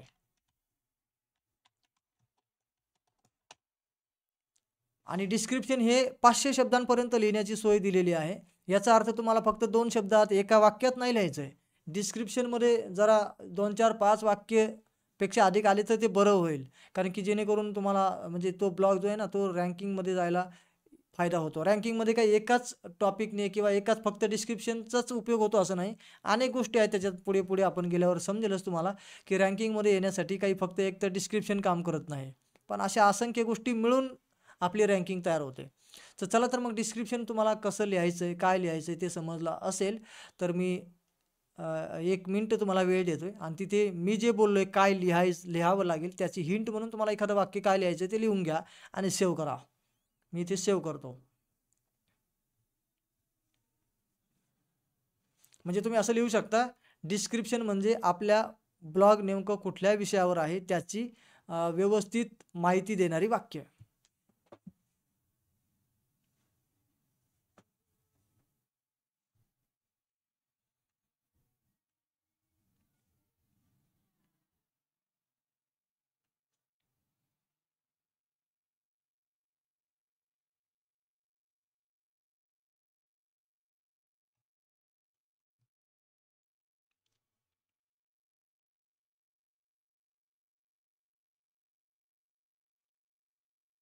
Okay, done. चला तर मी पुढे कंटिन्यू करतो. आता ब्लॉग लँग्वेजला मी क्लिक करतो आणि ह्याच्यामधून तुम्हाला योग्य ती लँग्वेज चॉईस करायची. आता इथे हिंदी दिसते बघा, यह खोजे वगैरे वगैरे, हे का दिसतंय तर ते याच्यामुळे दिसतंय. इथे आपली ही जी तुम्हाला दिसते ना लँग्वेज, इथे काय आहे हिंदी. तर ही जी लँग्वेज तुम्ही इथे सिलेक्ट करता तेच इथे दिसेल. हे जे सगळे दिसतंय ना, हे हिंदी लँग्वेज सिलेक्ट असल्यामुळे दिसतंय. आता तुम्हाला तुमचा टार्गेट क्राउड कुठल्या भाषेला जास्त सुटेबल आहे, म्हणजे किंवा तुम्ही खूपच ग्रामीण भागात अतिशय दुर्गम आणि एकदम मराठी मुलांनाच हे सगळं दाखवणार असाल, तर मात्र इथे मराठी असं लिहू शकता. पण मॅक्सिमम वेळा जर का तुमचं मुलं जे असतील ते जरा बऱ्यापैकी असतील आणि इंग्लिश त्यांना हे निदान मेनू वगैरे एवढे समजत असतील, तर तुम्ही इंग्लिश ठेवलेलं हे नक्कीच चांगलं राहणार आहे. पण तुमचा ब्लॉग त्यामुळे थोडासा अधिक लोकांपर्यंत पोहोचेल. आणि एकदम निव्वळ खोजे आणि एकदम मराठी असं असेल, तर ते म्हणजे अगदी लिमिटेड लोकांच्यामध्येच ते रँक करू शकतो. तर त्यामुळे तुमची लँग्वेज मात्र तुमच्या टार्गेट क्राउडला सुटेबल अशीच तुम्हाला चॉईस करावी लागते. तर इथे मी तरी इंग्लिशच घेणार आहे. तुम्ही तुमच्या नेमकं तुमची मुलं कुठल्या कॅटेगरीत आहेत किंवा तुम्ही कोणासाठी लिहिता आहात, तुम्ही ज्यांच्यासाठी लिहिताय ते कुठल्या भाषेला, हे निदान मेनू वगैरे बरं का, तुमची भाषा भरे पोस्ट लिहायची मराठी असू द्या, पण ते मेनू वगैरे वाचण्या इतपत तरी ते आपले वाचक जे आहेत ना ते थोडे सुज्ञ आहेत का, त्याचा विचार करून ती लँग्वेज इंग्लिश ठेवावी. आणि इंग्लिश ही जास्त सुटेबल राहील जर तुमचे वाचक जर तेवढे मेनू वगैरे वाचण्यापुरते सक्षम असतील तर. पण काही काही आपल्यापैकी असे असू शकतात की फार दुर्गम भागातल्या विद्यार्थ्यांसाठी काम करतात. तर त्यांना इंग्लिशचे मेनू वगैरे सुद्धा वाचणं कठीण असेल किंवा त्यांच्या पालकांना वाचणं कठीण असेल, तरच तुम्ही मराठी घ्या. नाहीतर प्राधान्य हे इंग्लिशलाच तुम्हाला देणं आवश्यक आहे. इथे आहे अडल्ट कॉन्टेंट. तर याला ऑन करायचं की नाही आणि कधी करायचं किंवा कधी नाही करायचं ते समजून घ्या. तर या ठिकाणी जर तुमचा ब्लॉगवरचा कॉन्टेंट असा असेल की तो अमुक वयाच्या मुलांच्या खालच्या मुलांनी पाहू नये, म्हणजे किंवा 18 वर्षाच्या खालच्या मुलांना तो नाही आहे, रिस्ट्रिक्टेड कॉन्टेंट आहे त्यांच्यासाठी. Googleच्या पॉलिसीनुसार रिस्ट्रिक्टेड म्हणजे त्यांनी बघितलं नाही पाहिजे किंवा त्यांना नाही दाखवायचं आहे. तर तसं असेल तरच तुम्हाला ह्याला ऑन करायचं आहे. अन्यथा तसं काही कॉन्टेंट नसेल तर याला काही करण्याची आवश्यकता नाही. जसं आहे तसंच राहू द्या. यानंतर आहे इथे फेविकॉन. फेविकॉन म्हणजे काय असतं? जेव्हा एखादी आपण वेबसाईट ओपन करतो, तेव्हा इथे बघा Google ड्राईव्ह ओपन केलाय, तर Google ड्राईव्हचा लोगो त्याच्या शेजारी आहे. इथे ट्रेनिंग डेमो असं दिलंय, पण इथे शेजारी ब्लॉगरचा लोगो दिसतोय. इथे पण ब्लॉगरचा, इथे Google कीपचा लोगो दिसतोय. मग आपला ब्लॉग जेव्हा आपण ओपन करू, तेव्हा इथे लोगो कुठला दिसावा? हे हे चिन्ह जे आहे ना, ते म्हणजे फेविकॉन. इथे टॅबमध्ये वरती दिसत असतं ना, त्याचं नाव फेविकॉन. लक्षात घ्या. तर ह्या फेविकॉन कित्येक जणांनी ब्लॉगरवाल्यांनी बदललेलाच नाही आहे. कारण की त्यांना माहीतच नाही की याला फेविकॉन म्हणतात किंवा हे इथे चेंज केल्याने तिकडे काहीतरी त्याचा फरक होईल किंवा ते तसं दिसेल. तर हे तुम्ही पहिल्या दिवशी किंवा जेव्हा तुम्हाला म्हणजे आता सेटिंग करायची तेव्हा तुम्ही हा आयकॉन छोटासा तुम्हाला तयार करून ठेवावा लागेल. जस्ट की इथे मी फेविकॉनला क्लिक करतो आणि इथे बघा चूज फाईलला आपण क्लिक करून आपण गॅलरीतून तो आयकॉन घेऊया. म्हणजे डेस्कटॉपमधून समजा मी चॉईस करतो. तर माझ्याकडे इथे एक तसा स्क्वेअरमध्ये आयकॉन तयार आहे. कुठे आहे तो?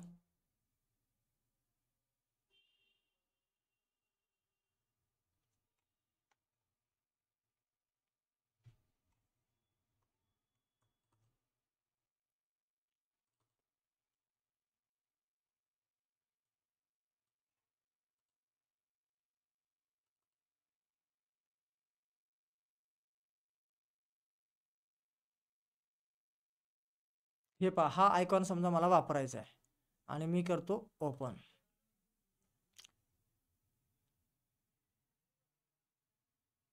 इथे तो कदाचित इथे 100 KB लेस दॅन 100 KB असं काही सांगितलं आहे.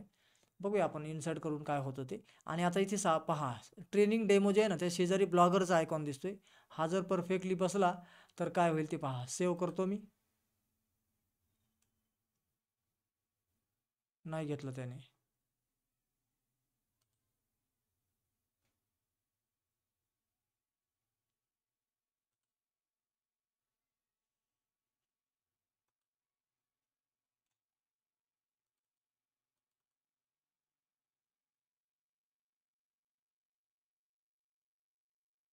स्क्वेअर इमेज लेस दॅन 100 KB. लेस दॅन 100 KB ची इमेज पाहिजे असं त्यांचं म्हणणं आहे. तरी पण इथे एकदा रिफ्रेश करून पाहूया की त्यांनी घेतलंय का. नाही बदललेला तो आयकॉन. ठीक आहे, म्हणजे तुम्हाला महत्त्व तर कळलं असेल की हा फेविकॉन काय आहे. तर फेविकॉन म्हणजे हे शेजारी दिसणारी इमेज. तर ही तुम्ही स्क्वेअरमध्ये तयार करा. 100 KBच्या आतली ती इमेज असेल तर ती तिथे कॅप्चर होईल. आणि या प्रकारे फेविकॉन आपण सेट करू शकतो. इथे आहे विजिबल टू सर्च इंजिन. याला ऑन ऑफ असतं हे डिफॉल्टमध्ये. तर आपल्याला इथे याला ऑन करावं लागेल. याने काय होतं, आपली जी विजिबिलिटी आहे ना ती इंटरनेटवर शो व्हायला लागते. लोकांना सर्चिंगमध्ये ते ब्लॉग आपल्याला शोधायला सुरुवात होते. याच्यामुळे allow search engine to find your blog. त्याच्यामुळे याला ऑन करून घ्या. हे डिफॉल्टमध्ये ऑफ असतं, तर याला ऑन करणं आवश्यक आहे. यानंतर इथे आहे पब्लिशिंग. पब्लिशिंगला आपण क्लिक करतोय, ब्लॉग ॲड्रेसला क्लिक करतोय इथे पब्लिशिंगच्या. आणि इथे ब्लॉग ॲड्रेस हे आहे बघा. ब्लॉग ॲड्रेस म्हणजे काय की जो लोकांना ब्लॉग दिसतो तो कुठल्या URLने दिसतो हे पहा, हा तो URL असतो. आणि हे जे blogspot.com आहे ना ते कन्फर्म तसंच असतं. ते काय आपण सध्या चेंज नाही करत आहोत. पण पुढचा इथून एवढी जागा आपल्याला चेंज करण्याची संधी दिलेली असते. हे पहिलं म्हणजे blogspot.comच्या अगोदर जे काही शब्द लागलाय तर तो इथे आपल्याला मांडायचा आहे. तर तो हा जो वर्ड असेल ना हा तुम्हाला काहीही टाकता येतो. पण टाकल्यानंतर तो अगोदरच कोणी घेतला असेल तर तिथे एरर येईल आणि तुम्हाला तो वर्ड मिळणार नाही किंवा तसं तिथे तुम्हाला हे URL मिळणार नाही. तर तुम्हाला हा URL तुमच्या ब्लॉगवरती जो कॉन्टेंट आहे त्याला एका शब्दात काय म्हणू शकता, तर तसा काही वर्ड तुम्हाला जर का सापडत असेल तर तो टाकला तर बेटर होईल. कारण की तो एक प्रकारचा कीवर्ड असतो आणि त्यामुळे सर्चिंग करायला आणखी सोपं जातं. कारण की URLला पहिलं प्राधान्य असतं सर्चिंगमध्ये. तर त्यामुळे असं सर्चिंगमध्ये जे कीवर्ड वापरले जातात आणि त्यातला कीवर्ड म्हणून तुम्ही जर का इथे URLमध्ये तो शब्द वापरत असाल तर अधिक म्हणजे हे रँकिंगला येण्याची इथे आणि आपल्याला मार्क अधिक मिळतील असं म्हणूया आपण. तर या पद्धतीने तुम्ही तसा इथे ब्लॉग URL टाकू शकता. मी जसं स्वतःच्या नावाने शाबास आपलं सुभाष ऑफिशियल असं टाकलं आहे, सुभाष बडे ऑफिशियल. तसं तुम्ही इथे योग्य तो कीवर्ड इथे जर ठेवला तर ते अधिक बेटर होईल. त्यातली त्यात एक कीवर्ड त्याच्यामध्ये असला तर भारीच होईल. तर हे ब्लॉग ॲड्रेस आणि तो ॲड्रेस कुठे येणार, हा ॲड्रेस असतो तो.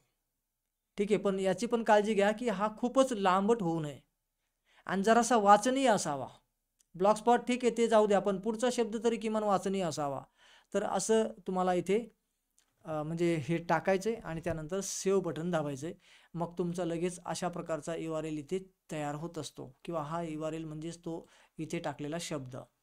ठीक, आता हा URL किंवा हा URL तुम्हाला जी काही नवीन थीम मला पाहिजे, जी तुम्हाला माझ्याकडून पाहिजे आहे आणि मी जे काही म्हणालो आहे, काही जणांनी मला मगाशी प्रश्न विचारले की सर तो कुठला URL मला तुम्हाला द्यावा लागेल ज्याच्यावर मला ती प्रोफेशनल थीम टाकायची, असा URL कुठून शोधायचा. तर हे जे काही तुम्ही ब्लॉग तयार करता, तुम्हाला ज्या ब्लॉगसाठी पाहिजे आहे तर ती पब्लिकली अवेलेबल केल्यावर तुमची जी काही ही लिंक तयार होते तो म्हणजे तुमच्या ब्लॉगचा URL. ठीक आहे ना, तर तुम्ही इथून कॉपी करू शकता. चला तर पुढे. आता काही जणांचं म्हणणं होतं की आमच्याकडे HTTP वगैरे असं काही येत नाही आहे. तर हे बघा HTTPS जे आहे ना ते इथून तुम्हाला ऑन करायचे आहे. मगाशी सुरुवातीलाच कोणीतरी तशी म्हणजे प्रश्न विचारला होता की तुमच्याकडे येते पण आमच्याकडे येत नाही. तर हे प्रत्येकाने कंपल्सरी करायचं आहे आणि ह्याच्यामुळे काय होतं, आपल्या वेबसाईटची थोडी सिक्युरिटी इन्हान्स होते. आणि आणखी एक फायदा असा होतो, आता इथले जे चिन्ह गुगलने बदललं आहे ना, ते इथे एक लॉकचं चिन्ह असायचं पहिले. आता जस्ट नवीन अपडेटमध्ये हे गेलं आहे. तर इथे जर का क्लिक केलं, कुठे इथे दाखवतो तुम्हाला, इथे क्लिक केलं ना तर लॉकचं चिन्ह इथे पण आहे बघा आतमध्ये. पहिलं इथे वरती असायचं याच्या जागी, पण आता इथे आतमध्ये आलं आहे आणि इथे आहे connection is secure. Connection is secure असं तुमचं पण लिहिलेलं असेल जेव्हा तुम्ही हे ऑन करून हा URL रिफ्रेश केल्यावर. तर या पद्धतीने तुम्हाला हे कंपल्सरी ऑन करणं आवश्यक आहे, केलंच पाहिजे.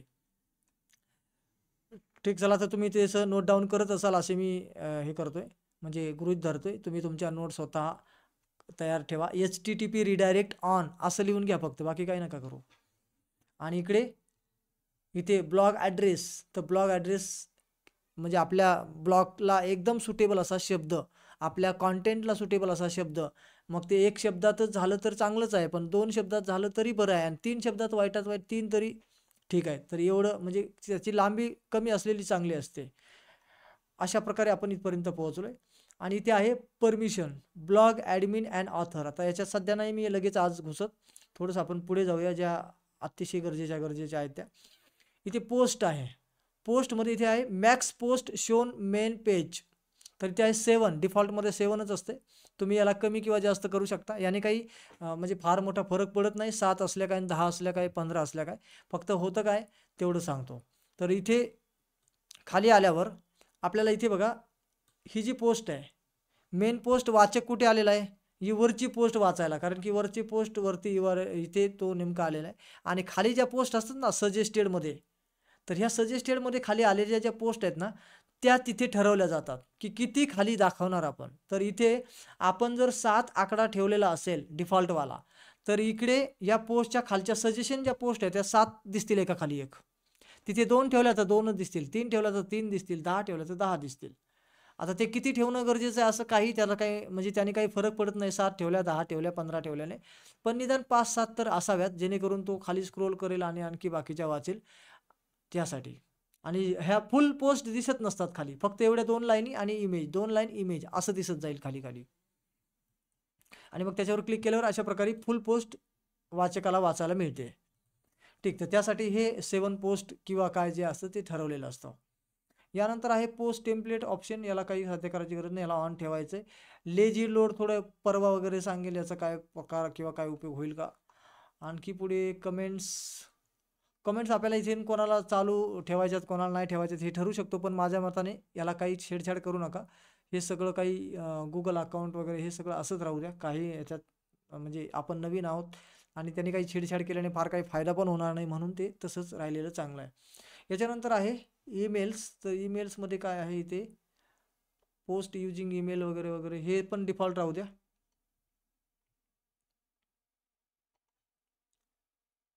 ओके, काहींचा ब्लॉग असा असतो, काहींचा, आता इथे तुम्हाला गरजेचं कदाचित नसेल तसं काही, पण समजा जसं की यूट्यूबला काय करतो आपण प्रायव्हेट व्हिडिओ करतो, म्हणजे प्रायव्हेट व्हिडिओ, आणि ते काही आपण ठराविकच लोकांना ॲक्सेस देतो. तसं तसं आपल्याला किंवा गुगल ड्राईव्हला आपण काय करतो, एखाद्या फाईलला पब्लिक ॲक्सेस देतो, एखाद्या फाईलला प्रायव्हेट ॲक्सेस देतो, किंवा म्हणजे एनीवन विथ दिस लिंक म्हणजे सगळ्यांसाठी, जे कोणी लिंकला क्लिक केलं त्यांच्यासाठी. तसं इथे आपल्याला एक ऑप्शन मिळतो, invite people to post notification. तर आपण इथून ईमेल टाकून, अनेक लोकांच्या ईमेल टाकून लोकांना नोटिफिकेशन पण पाठवू शकतो. अशी सोय इथे केलेली आहे गरज असल्यास. पण तुमच्याकडे ईमेल असतील लोकांच्या तरच ते होईल. ओके, फॉर्मॅटिंगमध्ये हा महत्त्वाचा मुद्दा आहे जो की आपण चेंज प्रत्येकाने करावा लागेल. Time zone. तर टाईम झोनमध्ये बघा इथे डिफॉल्टमध्ये काहीतरी वेगळंच आले, पॅसिफिक टायमिंग लॉस एंजेलिस असा टायमिंग आलेला आहे, जो की इंडियन नाही आहे हा. तर इथे आपल्याला क्लिक करावं लागेल, टायमिंग झोन असं लिहून घ्या, टाईम झोन चेंज करणे इंडियन टाईम. तर या ठिकाणी मी टाईम झोनला क्लिक करतो आहे आणि इथे आपल्याला कोलकाता शोधायचं आहे, कोलकाता.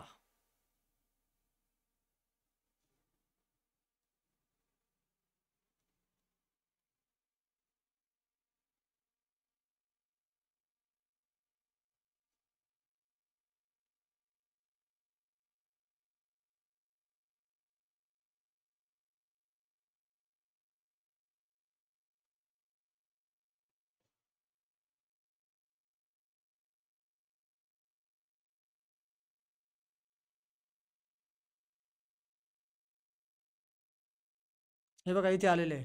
हे 5:30 लक्षात ठेवायचं. 5:30 2-3 वेळा येईल, पण त्याच्या पुढे इंडियन स्टँडर्ड टाईम कोलकाता असं लिहिलेलं आहे का, हे महत्त्वाचं आहे.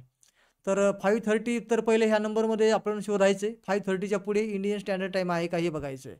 जर 5:30च्या पुढे हे इंडियन स्टँडर्ड टायमिंग आला तर यालाच म्हणतात IST Kolkata, Indian standard timing 5:30. तर हा आपण क्लिक करून सेव्ह म्हणायचं आहे. तर हा इंडियन टायमिंग जो आहे ना, तो आता आपल्याला इकडे ब्लॉगच्या पोस्टमध्ये कधी पब्लिश केलं काय ते सगळं जे इकडे येणार आहे, तर ते ऑटोमॅटिक तसा टायमिंग इथे येईल. मी रिफ्रेश करतो, ऑलरेडी रिफ्रेश झालेलं दिसत आहे. इथे बघा थर्सडे हे सगळं इंग्लिश लँग्वेज इथे सेट झालेले आहे. हे सगळं हिंदीत होतं अगोदर. आणि या ठिकाणी बघा ब्लॉग आर्काइव्ह फेब्रुवारी 2024ची एक पोस्ट इथे ऑटोमॅटिक त्या थीमने कॅप्चर केलेली आहे, असं काही.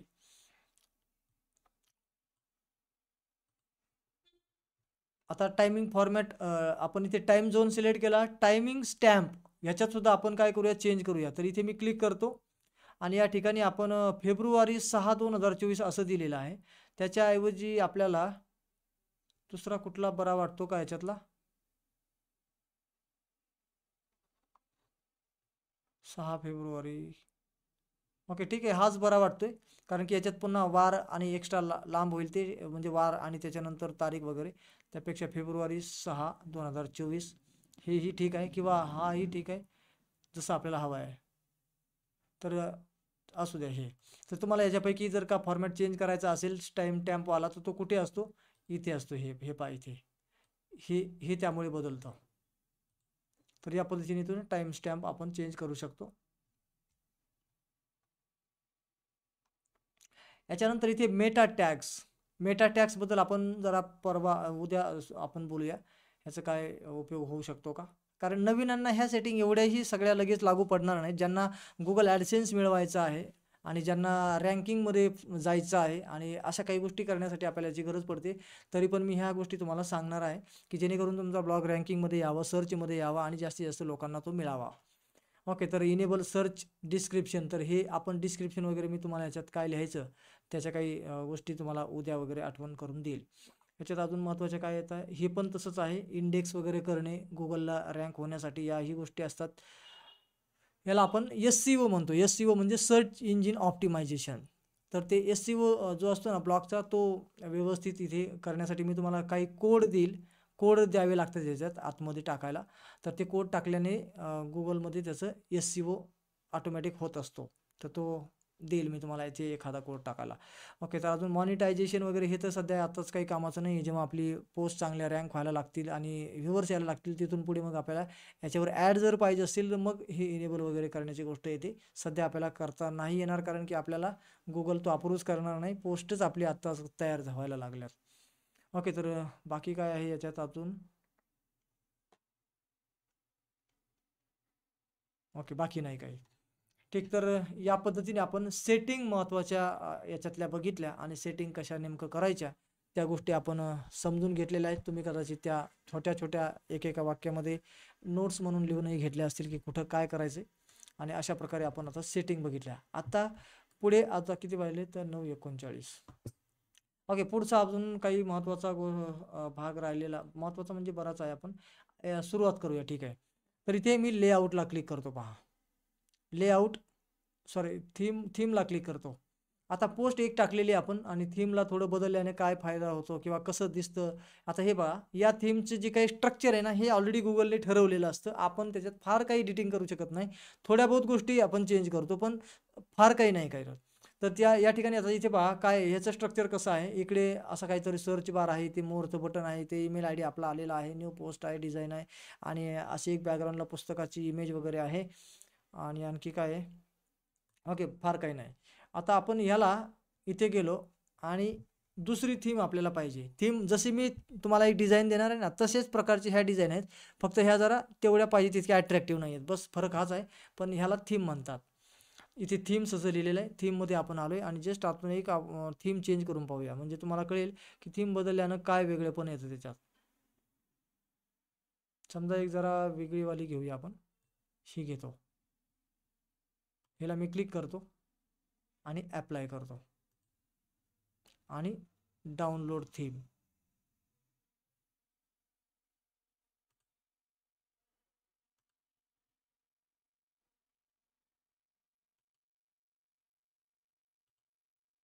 आणि याला रिफ्रेश करून पाहूया.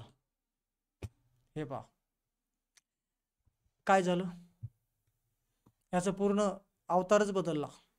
ब्लॉग पोस्ट तीच आहे, काहीच केलेलं नाही कुठे, तरी पण अवतार बदलला आहे. हे जे काही टायटल आहे ते वेगळ्या पद्धतीने आलेलं आहे, डिस्क्रिप्शन इथे आलेलं आहे आणि इकडे प्रोफाईल आणि इकडे काय काय गोष्टी बदललेल्या आहेत.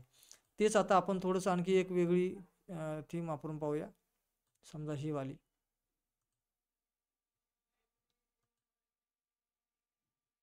ॲप्लाय बटन दाबलं, क्लिक केलं, रिफ्रेश केलं, तर या प्रकारे हे सगळंच लगेच ह्याचा अवतार बदलला.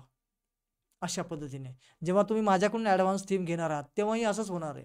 जेव्हा ती थीम त्याच्यात अप्लाय होईल, तुमच्या अगोदरचे ब्लॉग आणि तुमचा जुना जरी चालू असलेला एकदम रुटीन बसलेला ब्लॉग जरी असला ना, त्याच्यात ती थीम एकदा अप्लाय केली ना, ऑटोमॅटिक सगळा अवतार त्याचा बदलून जाईल आणि मी दिलेल्या डिझाईनमध्ये ती कन्वर्ट होऊन जाईल तुमचा पूर्ण जुना ब्लॉग. त्याच्यामुळे जे जुने आहेत, ज्यांचे ऑलरेडी पोस्ट पडलेले आहेत, ज्यांना वाटतं की माझं तर एकदम व्यवस्थित चालू आहे, पण डिझायनिंग अजून जर चांगली झाली तर बरंच होईल आणि मग आहे त्या ब्लॉगवर मला इम्प्लिमेंट करावं लागेल की नवीन ब्लॉग त्यासाठी तयार करावा लागेल. तर नवीन तयार केला तरी त्याच्यात पण तेवढंच योग्य होतं आणि जो जुना आहे ऑलरेडी आणि फक्त तुमची डिझाईन सुधारावी याच्यासाठी तुम्हाला जर का ही थीम ॲड करायची असेल, तरी पण हे अशा पद्धतीने होणार आहे. ठीक आहे. म्हणजे तुमचं स्ट्रक्चर असं एका क्लिकमध्ये ते सगळंच बदलून जाईल आणि एका क्षणामध्ये तुमचं म्हणजे जो ब्लॉग आहे, जो अगोदरचा आणि नंतरचा एकदम टोटली चेंज होऊन जाईल. ठीक आहे ना. त्याच्यामुळे तुम्ही जरी आता माझ्यासोबत करत काय ज्या काही सेटिंग केल्यात आणि जे काही तुम्ही थीम वगैरे चॉईस केली त्याने काही फार फरक पडणार नाही. सेटिंग मात्र त्याच राहतात.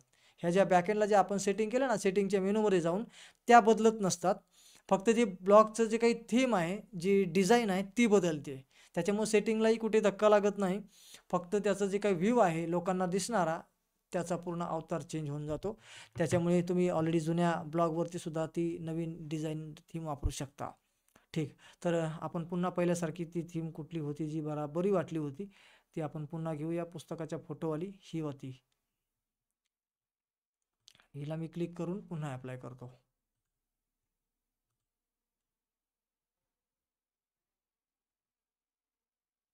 आणि बघूया आपण इकडे रिफ्रेश करून. झालं पहिल्यासारखं. इतकं सोपं आहे. म्हणजे नुसती डिझाइन चेंज करणं आपल्याला इतकं सोपं आहे की ज्याच्यात कुठेही काही धक्का लागलेला नाही आपल्या पूर्ण स्ट्रक्चरला. जसं आहे तसं. फक्त काय की त्या थीममध्ये एक स्ट्रक्चर ठरलेलं असतं. ते ऑटोमॅटिक तसं त्या सगळ्या जो काही तुमचा कंटेंट आहे त्याला तसं कन्व्हर्ट करतंय. बाकी काही नाही आहे. तर अशा प्रकारे. आता वाजले तर 9:15. आता मला वाटतं तुमच्या काही प्रश्नांची उत्तरं वगैरे घेतली पाहिजेत. जेणेकरून चर्चा झाली तर अजून तुमच्या प्रश्नांची उत्तरं मिळतील आणि उत्तरं मिळाले तर हे तुम्हाला एकदम रिलायबल आणि तुमच्यासाठी परफेक्ट आणि फिट बसेल. नाहीतर मी एकटाच बोलतोय, मग ते रेकॉर्डेड व्हिडिओ पाहिलेलाच काय बरा नव्हता का? असंच तुम्हाला वाटायला लागेल. ठीक. तर मी या ठिकाणी काही वेळासाठी स्क्रीन बंद करत आहे.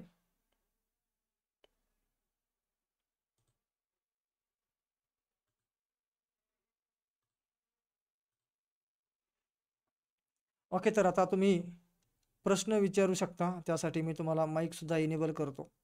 आणि दुसरं कोणी बोलत असल्यानंतर आपण स्वतः माईक सुरू करू नका. तर तुम्हाला सगळ्यांना स्वतःहून माईक चालू करण्याची सेटिंग मी ऑन केलेली आहे. ओके. तर आपण स्वतः माईक चालू करा. आपला प्रश्न विचारा आणि तो प्रश्न आता जसा असेल स्क्रीन शेअर करून दाखवण्यासारखा तर तसा असेल तर तसंही तुम्हाला म्हणजे प्रॅक्टिकली दाखवलं जाईल. ओके. तर ज्यांना इमेज बोलायचं कशी घ्यायची? इमेज कशी घ्यायची हो ब्लॉगमध्ये का? हो. म्हणजे तुम्ही सुरुवातीला ते नाही नव्हताच समजत. वाटतं का? हे होतो सर, मी इमेज मला घेता येत नाहीये इमेज. ओके. तर मी पुन्हा एकदा दाखवतो तुम्हाला इमेज कशी घेतात ते.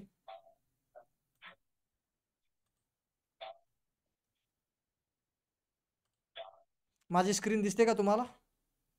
हो हो दिसतंय. ठीक. तर या ठिकाणी पहा इमेज कशी घेतात ते मी तुम्हाला सांगितलं होतं. आठवण करून देतो. आपण पोस्टमध्ये आलो आणि इथे समजा ही पोस्ट आहे. याला मी क्लिक करतो. स्क्रीन दिसत नाही सर. त्यांनी कशी दिसते म्हटले? नाही नाही दिसत नाही. दिसत नाही. ओके.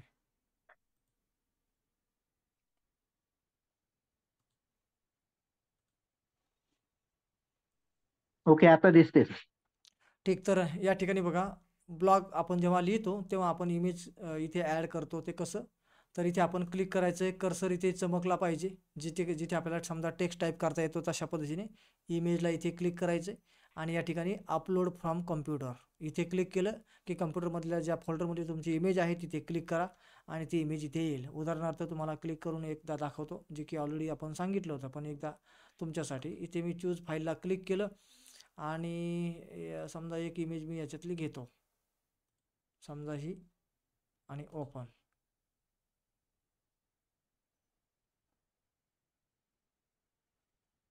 आणि सिलेक्ट. बघा इमेज इथे आलेली आहे आणि याची साईज वगैरे लहान करायची असेल ते कोपरे पकडून करू शकता किंवा इथून करू शकता. समजलं का तुम्हाला इमेज कशी घ्यायची? हो हो समज. ठीक आहे. तर मी इथे क्लिक करतो. ओके, काही करायची गरज नाही आपल्याला.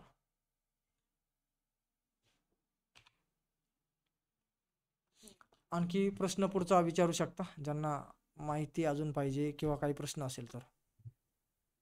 सर गुगल वरून कशी करता येईल इमेज आपल्याला? म्हणजे डायरेक्टली ह्याच्यात इमेज घ्यायची का? हा URL-च्या हा द्वारे. हा URL-च्या हा द्वारे इथे क्लिक हा करून URL बाय URL.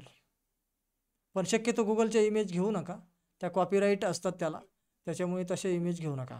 दुसरीकडच्या गुगल ड्राईव्हला तुम्ही स्वतः इमेज क्रिएट करून टाकू शकता, तिथून घेऊ शकता, असं काही. ओके, ज्यांना बोलायचं नाही ना माईक बंद करा.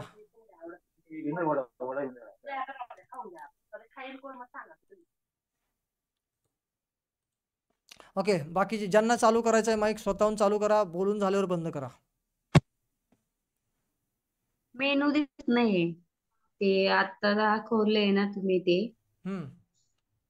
मेनू दिसत नाही. म्हणजे हे साईडचे मेनू हे का? हा अच्छा, ह्याच्यासाठी मी सुरुवातीलाच तुम्हाला सांगितलं होतं, गुगल क्रोम ओपन जेव्हा blogger.com आपण साईट ओपन करतो त्यावेळेस आपण वरच्या 3 डॉटला क्लिक करून डेस्कटॉप साईट नावाचा मेनू ओपन करायचा आहे. स्टॉप केलं डेस्कटॉप साईट, तरच तुम्हाला ते दिसेल. केलंय की. हो, मग अगोदर हे ओपन पाहिजे तुमच्या क्रोममध्ये आणि मग तेव्हा करायचं. blogger.com जो आहे ना तो ओपन पाहिजे आणि मग तुम्हाला तसं करायचं. केलंय की. मग आता काय अडचण आहे? ते दिसत नाही ते हे इकडचा साइड बार मधले आहे ना ते बरं, दिसत तुम्ही नाही. मोबाईलवर जॉईन आहात ना? हा मोबाईलवर जॉईन आहे, टॅब वर ते करून बघते. हा, मग म्हणजे स्क्रीन शेअर करता येते का तुम्हाला? हा करते की. एक मिनिट, स्क्रीन शेअरिंगची परमिशन अलाउ करतो. स्क्रीन शेअर करा ताबडतोब, मी माझी बंद करतो.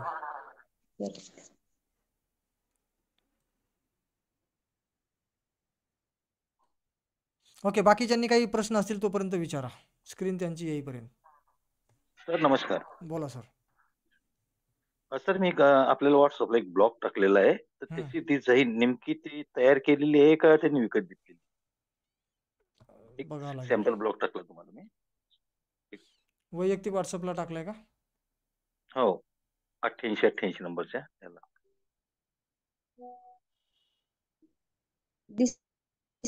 हो, दिसते. स्क्रीन दिसते कुठलं फ्रंट हो, कॅमेरा सगळं दिसते. तुमचे मेनू दिसत आहेत सध्या. क्रोम ओपन करा बरं.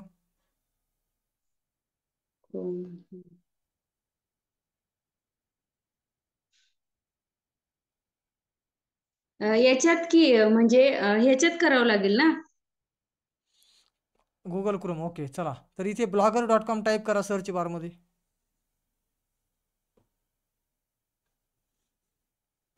आता हे ब्लॉगर हे क्रोम मध्ये करू. हो, search or type web address त्याच्यात तिथे करा. blogger.com का नुसतं ब्लॉगर? blogger.com. तेच नो इंटरनेट कनेक्शन कसं आलंय वरती? हो होय, माझं नेट केलंय. नेट गेले, मग तुम्ही मीटिंग मध्ये कशी जॉईन आहात? मी मोबाईलवर आहे की. मग हा मोबाईल नेट असेलच म्हणूनच तर मग इथे जॉईन आहे ना. नाही, टॅब वर मी करून बघते ना, ते नेट स्लो झालंय. म्हणजे जे बरं स्क्रीन ठीक आहे, शेअर इथे करा पटकन. आता गुगल क्रोम मध्ये blogger.com ला ओपन करा. म्हणजे मोबाईलवर करू की याच्यात करू? मोबाईलवर आधी करा, मग नंतर टॅबवरही करा. मोबाईलवर का जमल का मला? जमते, आम्ही असल्यावर जमते. आम्ही सांगितलं मगाशी तसं तेव्हा केलं, तेव्हाचही जमलं असतं तुम्हाला. ब्लॉगर हा, हे काय blogger.com, हे काय करा की खाली त्या लिंकला क्लिक पहिल्या.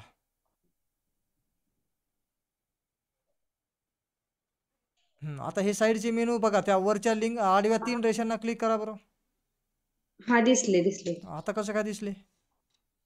काय माहिती, मी ह्याच्यावर करत होते, टॅब वर करून ठीक बघत आहे, सगळं होते. चालू आहे, काही अडचण नाही. आणि टॅबवर प्रॅक्टिस करा आता. चालतंय. ओके, स्क्रीन थांबवा तुमची. Okay, thank you. ओके, आता कोणीतरी व्हॉट्सअपला ब्लॉग पाठवलाय. काय नाव तुमचं? हो सर, हो सर, हो 8888 नाव तुमचं 22 काय? सुनील पाटील. हा, आलेलं आहे.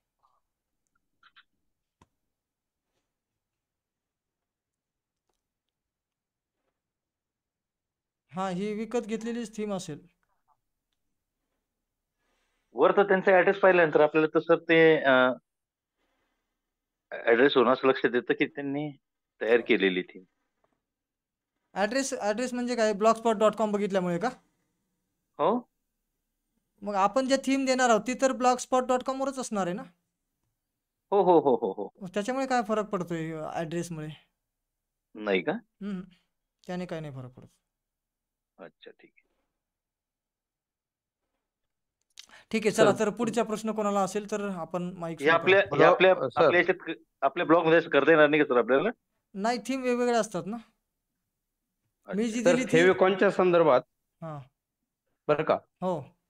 तो त्याची साईज किती असावी केबीची, हं. आणि तो आपल्याला फ्री मध्ये मिळू शकेल का सोप्या पद्धतीने, तो समजा तयार तयार करावा करता लागेल ना येतं? आपल्या ब्लॉगसाठी. आपलं जे काही आहे ना, आपला ब्लॉगचं नाव, त्याचं त्याला जो काही आपल्याला लोगो म्हणून ठरवायचा आहे, तर तो आपणच अच्छा, तयार करू शकतो. तो रेडीमेड कसा असेल?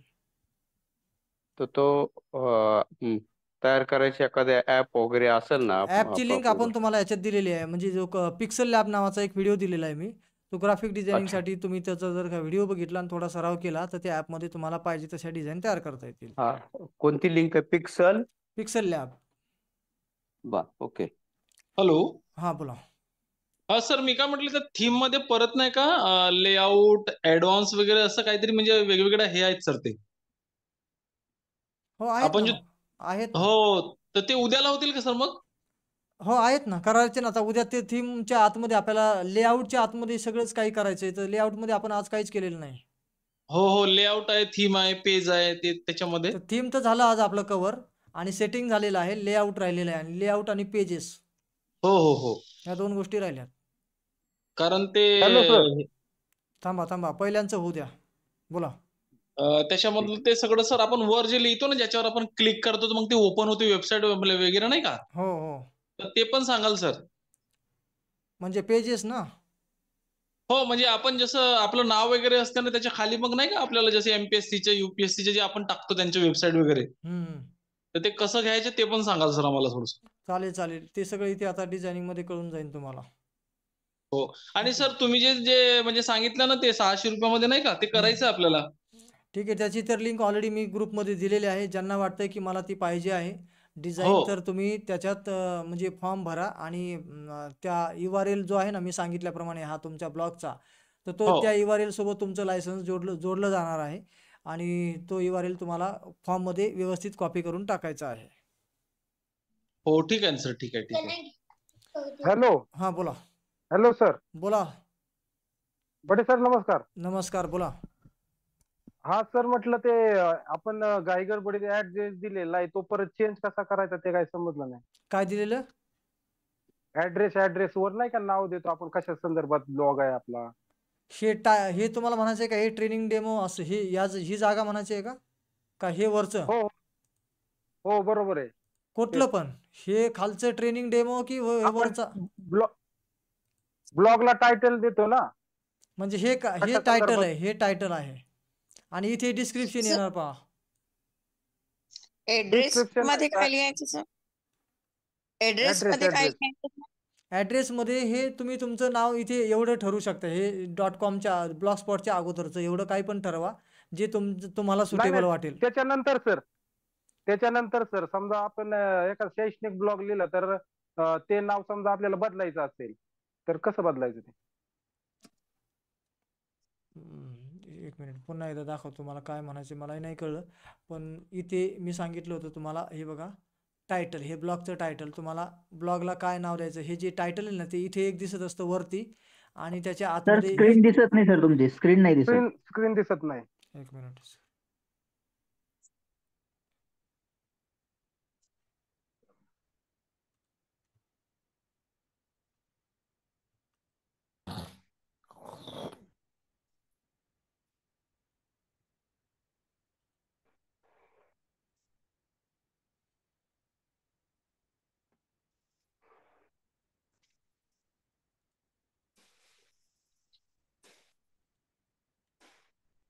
दिसते का? हो हो सर, ते दिसत. हे ट्रेनिंगचं टायटल आहे. माईक कोणाचा तरी डबल चालू झालाय का? हे पहा, ट्रेनिंग डेमो हे टायटल आहे. ओके, तर हे टायटल इथे वरती दिसतं आणि सोबतच इथे दिसतं. आणि डिस्क्रिप्शन जे आहे ना त्याच्या खाली जे दिलेलं आहे, इथे डिस्क्रिप्शन जे लिहितो आपण ते इथे दिसत असतं खाली. डिस्क्रिप्शन आणि टायटल हे वरच्या हेडरला इथे आलेले आहेत आणि खाली ते दिसत आहेत. ते शेवटी थीमच्या डिझाईनवरती डिपेंड आहे की ते कुठे दिसणार आहे. परंतु या थीममध्ये हे वरती एकदम दिसते आणि या पद्धतीने. तर तुम्हाला नेमकं कोणतं बदलायचं आहे? हे टायटलवर दिसणारं हे बदलायचं आहे. हो सर, ते ट्रेनिंग डेमो आहे ना ते हां, बदलायचं. हां, ते बदलायचं असेल तर तुम्हाला इथे यायचं. हे टायटल आधी सेटिंगला क्लिक करा आणि पहिलंच आहे टायटल. तर टायटलला क्लिक करा आणि इथे तुम्हाला जे पाहिजे ते टाका. Okay okay okay okay sir. ठीक आहे, धन्यवाद. पुढचा प्रश्न. आणखी प्रश्न विचारा ज्यांना पाहिजे, म्हणजे विचारायचे असतील. सर टायटल लिहिल्यानंतर मग ऍड्रेस टाका. आयकॉनच्या इमेजची साईज काय असते? 100 URL KB for पेक्षा your कमी म्हणला. अहो, अगोदर बोलणं चालू आहे, थोडं थांबा. मॅडम बोला तुम्ही. हा सर, मी तो ब्लॉगचं नाव टाकलं, त्याच्यानंतर ऍड्रेस टाका म्हणते. तर मी ऍड्रेस टाकत आहे तर दिस ब्लॉग ऍड्रेस इज इनव्हॅलिड दाखवत आहे सर. दुसरं टाकावं लागेल मग. दुसरं कोणतं टाकू सर मग? म्हणजे काहीतरी चेंज करावं लागेल ना. चेंज करू? ते नाव चेंज करा, कारण की ते जे ॲड्रेस आहे ना तो एकदाच एका व्यक्तीला मिळतो, पुन्हा दुसऱ्या व्यक्तीला अच्छा तसा सेम ॲड्रेस मिळत नाही. ओके. बरं, आपण ब्लॉगला जो नाव दिलं तोच ऍड्रेस मध्ये नाही टाकू शकत ना सर? टाकू शकतो. तर तो घेऊन नाही राहिला सर, मी तोच तर टाकत आहे. टाकू शकता हो, पण तो इनव्हॅलिड ऑलरेडी दाखवतो. ऑलरेडी कोणीतरी घेतलेला असेल तर नाही जमणार ना. सर माझं नाव कोण घेणार आहे सर? तुमच्या नावाची व्यक्ती काही अनेक असतीलच ना. अच्छा, ठीक आहे sir. Okay okay sir, thank you. Okay, पुढचा कोणीतरी बोलत होता. 100 KB फाईल करा, पण मग त्याचं हे त्या साईज काय मग रेशो असते ना 9/6 असं. हां, तर 6/9 इमेज स्क्वेअरमध्ये असावी, 100 KB असं त्यांनी सांगितलंय. हा. स्क्वेअरमध्ये तयार करा ओके ओके आणि 100 KBची. ठीक ओके आहे ठीक आहे, थँक्यू. ओके, पुढे आणखी कोणाला प्रश्न विचारायचा आहे? पटकन आपण प्रश्न विचारा. तर माझा ब्लॉग पहावा या शब्दाला लिंक कशी जोडली ते एकदा सांगा ना.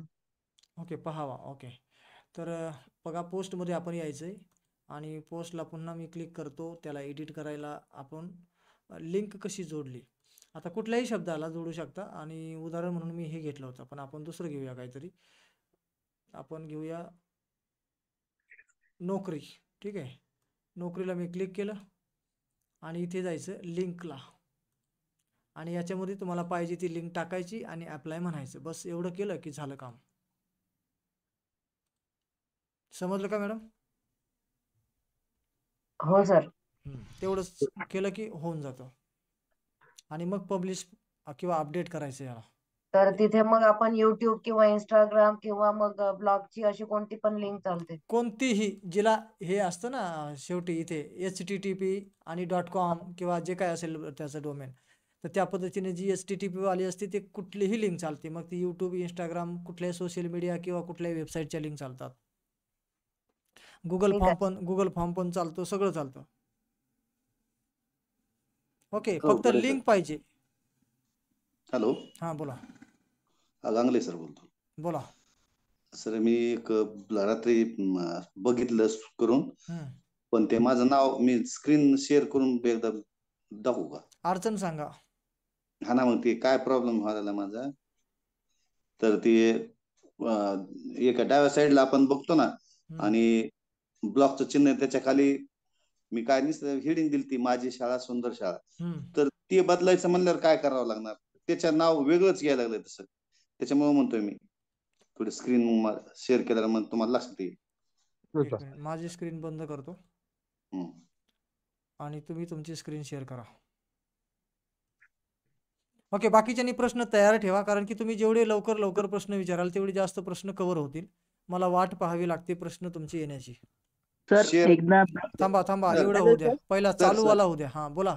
स्क्रीन शेअर केलंय आता मी करायला लागलो, पण ते कोणते त्यात ऑप्शन आलेत बघा. हे स्क्रीनला काय करा प्रोसेस? क्लिक, स्क्रीनला. हो ना, स्क्रीनलाच केलंय.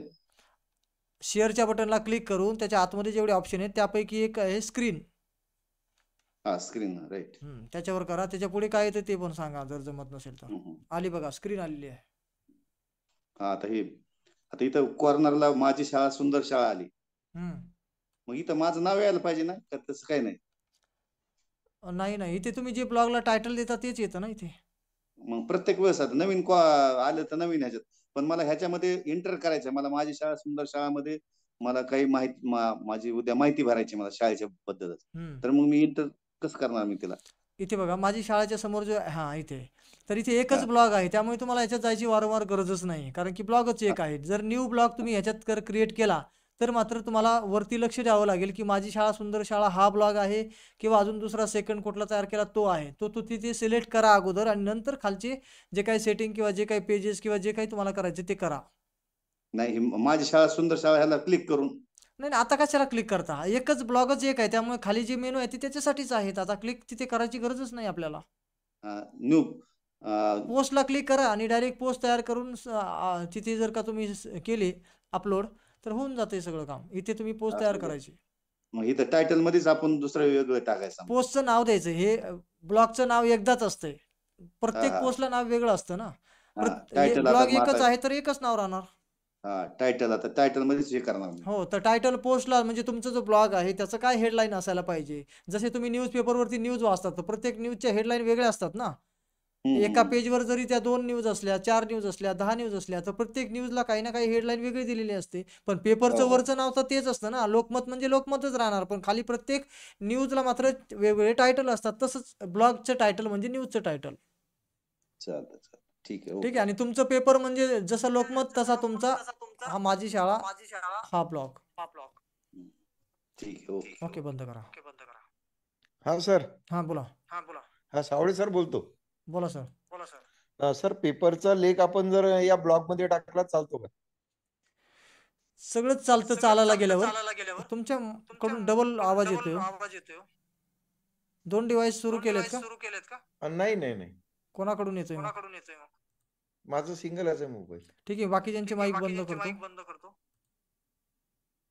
हॅलो. हा सर. तर मला असं म्हणायचंय की डबल आवाज आल्यामुळे मलाच काय समजा. हा सर, तुमचाच यायला लागलाय.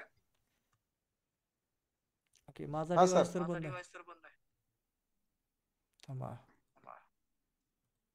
हॅलो. आता कुठे डबल आवाज येतोय? कोणाच तरी माईक चालू झाल्यावरच येतोय. कोणी एक जण माईक चालू करा ज्यांना बोलायचं होतं. आता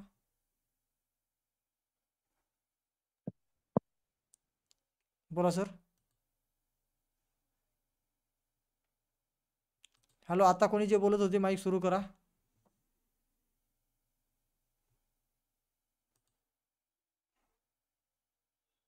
हॅलो सर. बोला. कीप नोट्स मधून पोस्ट कशी घेतली? संजय सावळे सर, तुमचा माईक चालू झाला तरच असं होतंय.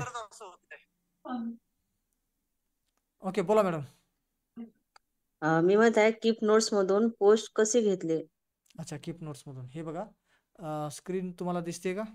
नाही दिसत. हो. स्क्रीन शेअर करतो.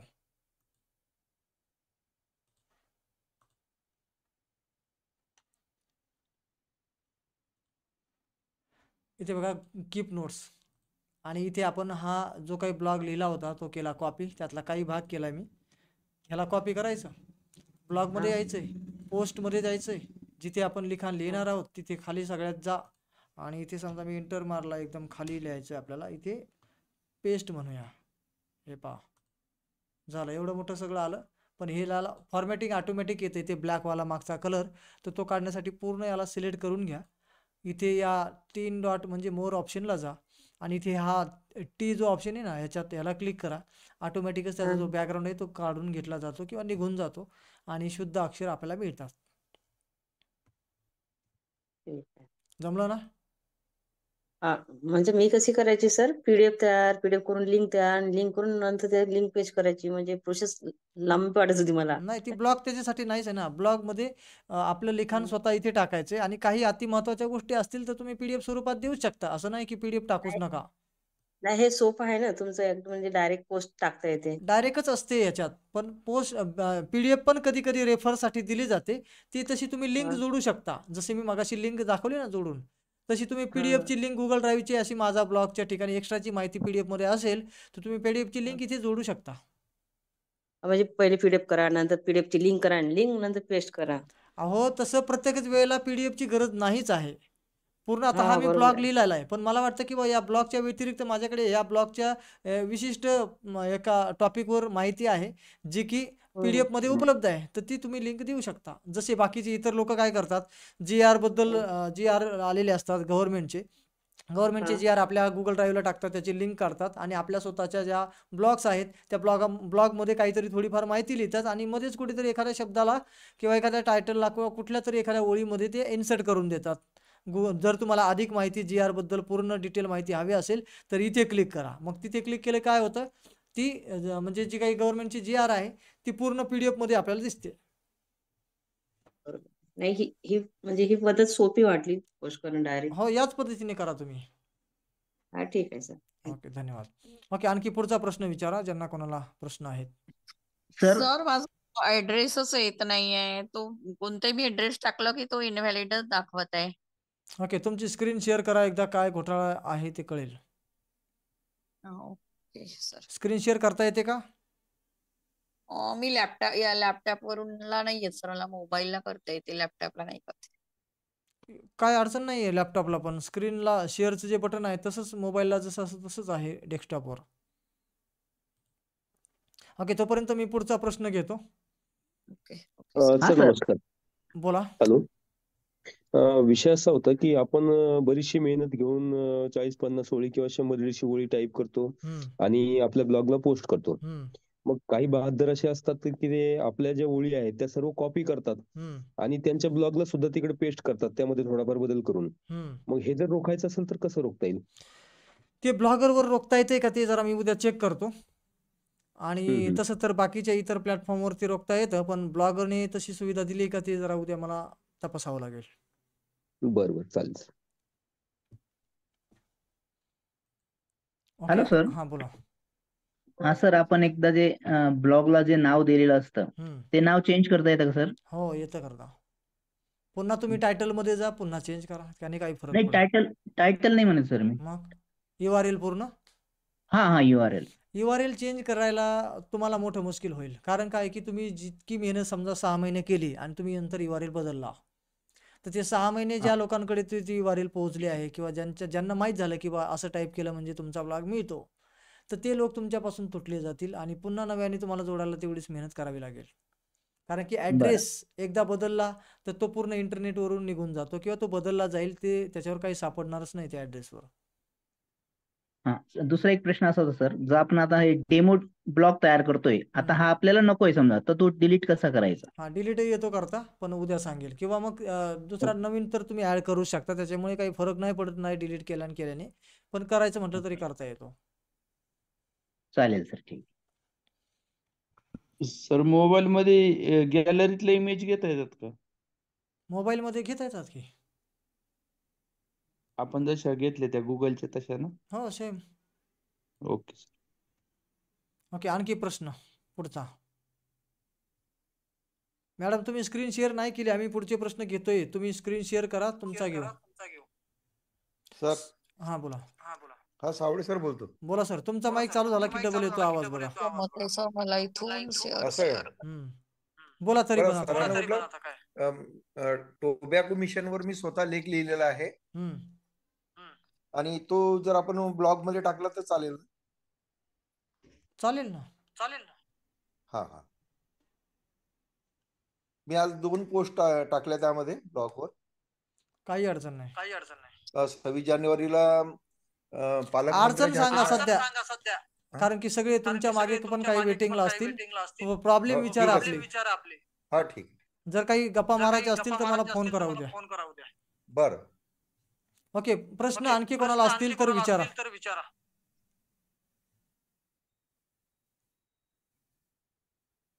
प्राजक्ता रणदिवे मॅडम, तुमचा माईक सुरू आहे, प्रश्न नाही आला अजून.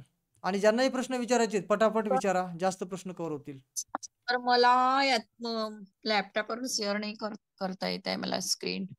स्क्रीन शेअर नाही करता येत. हम्म. मग आता तुमचं ते पाहता नाही येणार ना त्याशिवाय.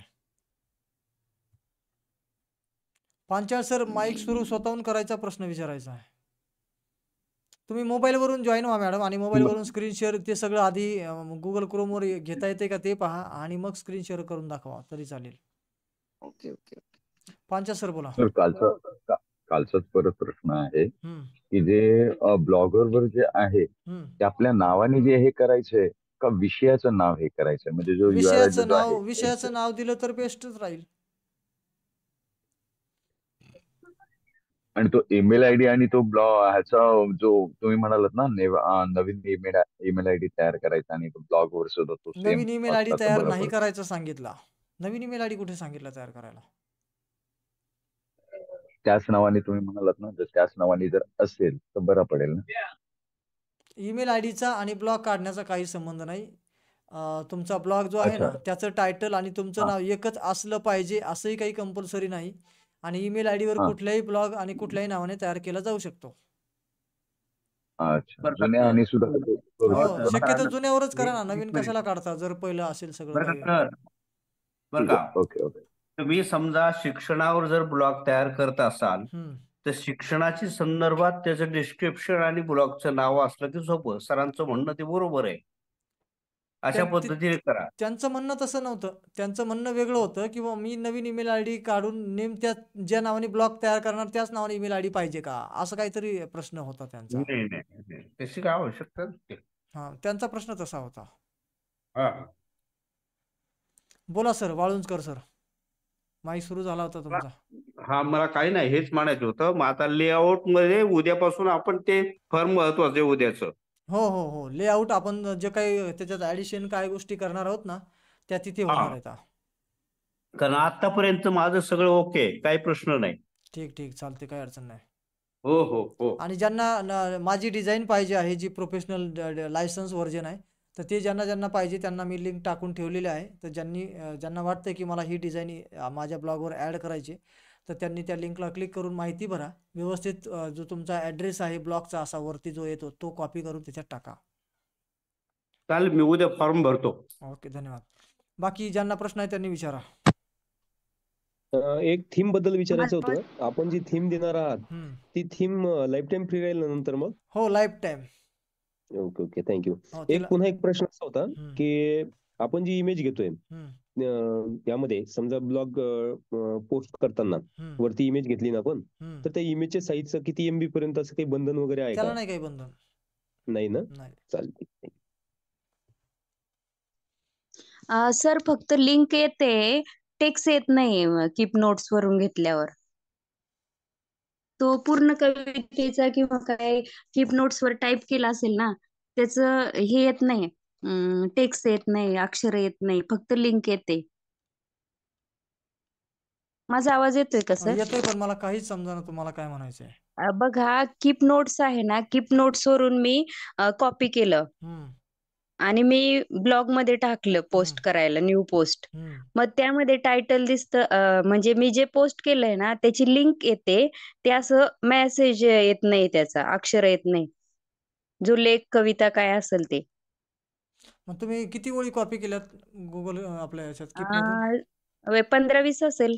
मग 15-20 जसं मी आता कॉपी केलं इकडे पेस्ट केलं तसं नाही झालं का? नाही, लिंकच आली फक्त, मग सगळं अक्षर नाही कॉपी आले. झालं नसेल हो, काहीतरी कॉपी झालं कॉपी नसेल. झालं, पण लिंक कॉपी झाली. ते सगळं कॉपी झालं. सगळं मी सिलेक्ट इथं करा ना, तरच होईल. सगळं काय सिलेक्ट करा आणि मग कॉपी करा.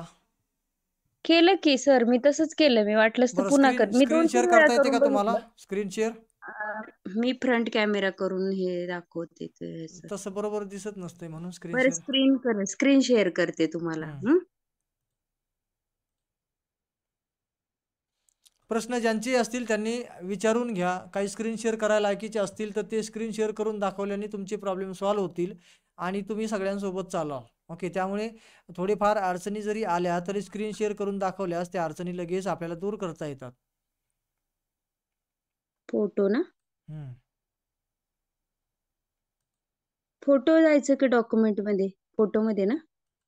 काय करताय तुम्ही? गुगल कीप नोट्स मध्ये जायचं होतं ना तुम्हाला कॉपी करायला? हा गुगल कीप नोट्स मध्ये जायचं, मग स्क्रीन शेअर करताना स्क्रीन माझा शेअर मोबाईल करताना स्क्रीन शेअर करताना फक्त शेअर बटन दाबायचं आणि स्क्रीन हा शेअर माझं दिसतंय ना मोबाईल? नाही दिसत अजून. नाही दिसत का? बरं, एक मिनिट.